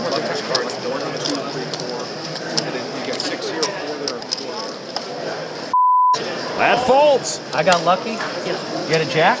No. I got lucky. I had the freaking nuts, man. How did I get lucky? I got unlucky you didn't call. You got unlucky, Phil. How did I get lucky? No, I'm saying you got lucky. You didn't have the luck. You didn't have the best hand on the flop. I never put a nickel in. I had an open ender. It looked like you had a hand. Yeah, I had a hand. I hated the nine. It's horrible for me, man. I figured you might be drawn dead to the board pair. Well, I got some of it back. I lost again. This is where Phil and I part ways. Just take the chips and smile, or don't smile, but don't jabber away like it's your first time in town. From the 89 champ to the 2002 winner Robert Varconi, who raised with pocket jacks to 39,000, only to be re-raised all in by Marvin Rettenmeyer with ace-king. Varconi has called the clock on himself. There's the timer in front of him. And the timer goes off. Turkey's ready. Robert's hand is dead. He folds the jacks. Tough decision there with pocket jacks. Varconi knew if he folded, he still's got more than 40 big blinds left. Plenty of chips. Rettenmeyer shows his ace-king. Get in with you flop with me. I'm rooting for Robert Varconi to become the next two-time main event champ. Find me a nicer guy than Robert. Yeah, you were right about that, Norman. Let's get back to our feature table where Sammy Calipuro has been holding court all evening long.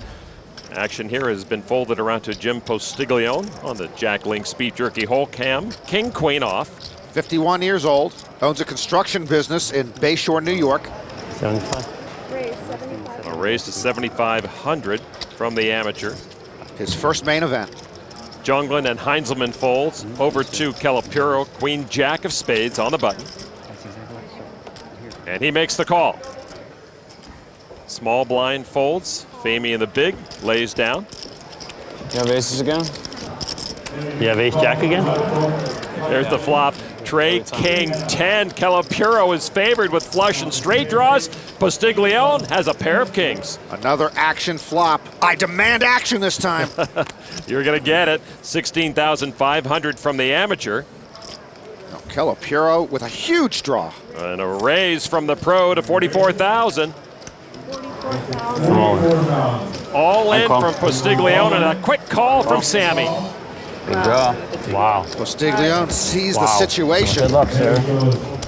And there you see Calipuro with 15 outs twice. A lot of trouble for Jim Postiglione to dodge. The amateur looking to double up. Turn card, 4 of clubs. Postiglione still ahead, but sweating. He's sweating, but it is good news for him. He's now a 2-1 favorite to survive. The river card, 8 of spades, and Sammy wins it. Tough luck. Postiglione knocked out by Calipuro's queen high flush. Well, Lon, with Patrick Antonius gone, I don't mind seeing Calipuro's finely honed forearms dragging in another pot. What a dominating day 3 it's been for Sammy. He has owned this featured table, giving an already confident player even more tenacity. You have aces again? I call. Tough luck.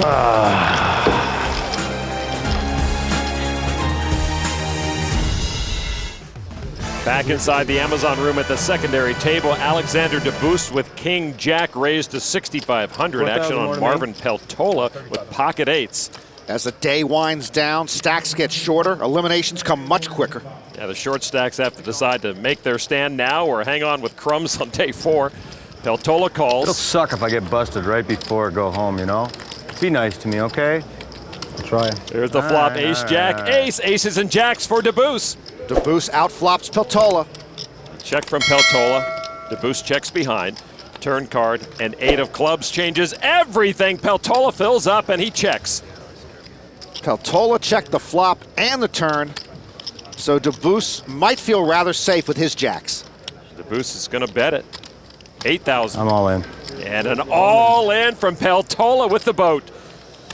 Boy, Peltola moved all in so quickly. If I'm DeBoost, I can't imagine he's bluffing here. DeBoost, the big stack at this table. Peltola, the short stack. You could just fold. You bust me, my wife's got to go home. Sure hope you don't have pocket aces. That'd suck. And Peltola sounds real comfortable. If I go to the bathroom, and is my hand dead? You have to stay. If he goes to the bathroom, is his hand dead? I think he's bluffing about wanting to go to the bathroom. Can I have a catheter? That's all he's bluffing about. DeBoost calls! Wow. And he'll hate to see what Peltola turns over. Wow. What a move. What a terrible play. And he got terrible play by me. Yeah, man. Why? He's shoving all in. Let's put all of those chips in here. Alex is showing us a king Play seems to have worked. Jack on the board. Play seems to have worked. Only an ace or a jack sends Peltola home. The 4 on the river will double up Marvin Peltola. Doubles up to more than 200,000 chips. You said to him, why don't we play nice, and you doubled up on him? Man, that's I not wanted nice. to fold, man. You wanted to fold? Hell yes. I got to go to the bathroom. Come on. I think you should just leave and go to the bathroom. You probably should. That was pretty lucky Before you there. do something else sick like that. You know, ignorance is bliss, and I'm very happy. That was a good job. To an outer table on the left, Daryl Jace with the second biggest chip stack in the room just flopped Broadway, and he checked to Daniel DiPasquale, who flopped a Broadway draw, and he checked. The tray of hearts gives Jace a flush draw. DiPasquale at best can chop the pot now. Jay sitting as pretty as can be. The nut straight with a redraw to the nut flush. A bet of 28,000. The 24-year-old from Derry, New Hampshire, sitting with next to nothing, ace high. The 10 would give him Broadway. I don't know what he's thinking about right now. Maybe a lost love or a noise in his car engine he heard this morning. But he's up against one of the big stacks in the room. He needs 28,000 to call. He started the hand with just about 200,000, and he does make the call. Maybe DePasquale looking to bluff at it on the river. River card is another tray. Jace has the best of it. Well, the board does pair, and the diamond might slow Jace down. Well, little has slowed Jace down on this day 3, and now he does bet 80,000. DePasquale, again, thinking about something. But if I were him, I would just fold and take your car to a dependable mechanic. And that's what he does, and Jace with a little icing on his day 3 cake to close out the action. Boy, Daryl Jace has a lot of chips. You are right, over 1.2 million for the 23-year-old. So day 3 is in the books at the Rio. Ben Lamb started as the chip leader, but he has fallen to the middle of the pack. Daryl Jace in second place as one of our 2 main event millionaires, mostly Americans in the top 10, but the Canadian Barter, the German Rutenberg, and Mozhnikov, the Russian, in 10th place. American Patrick Poirier, the leader, stacked at over 1.3 million. His bag will be full of chips as he moves into day 4 with 851 others. It was an eventful day 3. Patrick Poirier surged to the top spot. We started the day with 254,000. Right now I have 1.3 million. But he's got company. Half of Ben Lamb's stack has gone missing while Hellmuth and Negreanu managed to hang on. How did I get lucky? I got unlucky he didn't call. I was able to climb back because I was down to 125. So to finish on a higher note, overall, plenty of chips for tomorrow. For Norman, Chad, and Kara Scott, I'm Lon McCarran. This has been a presentation of ESPN, the worldwide leader in sports. On to day 4.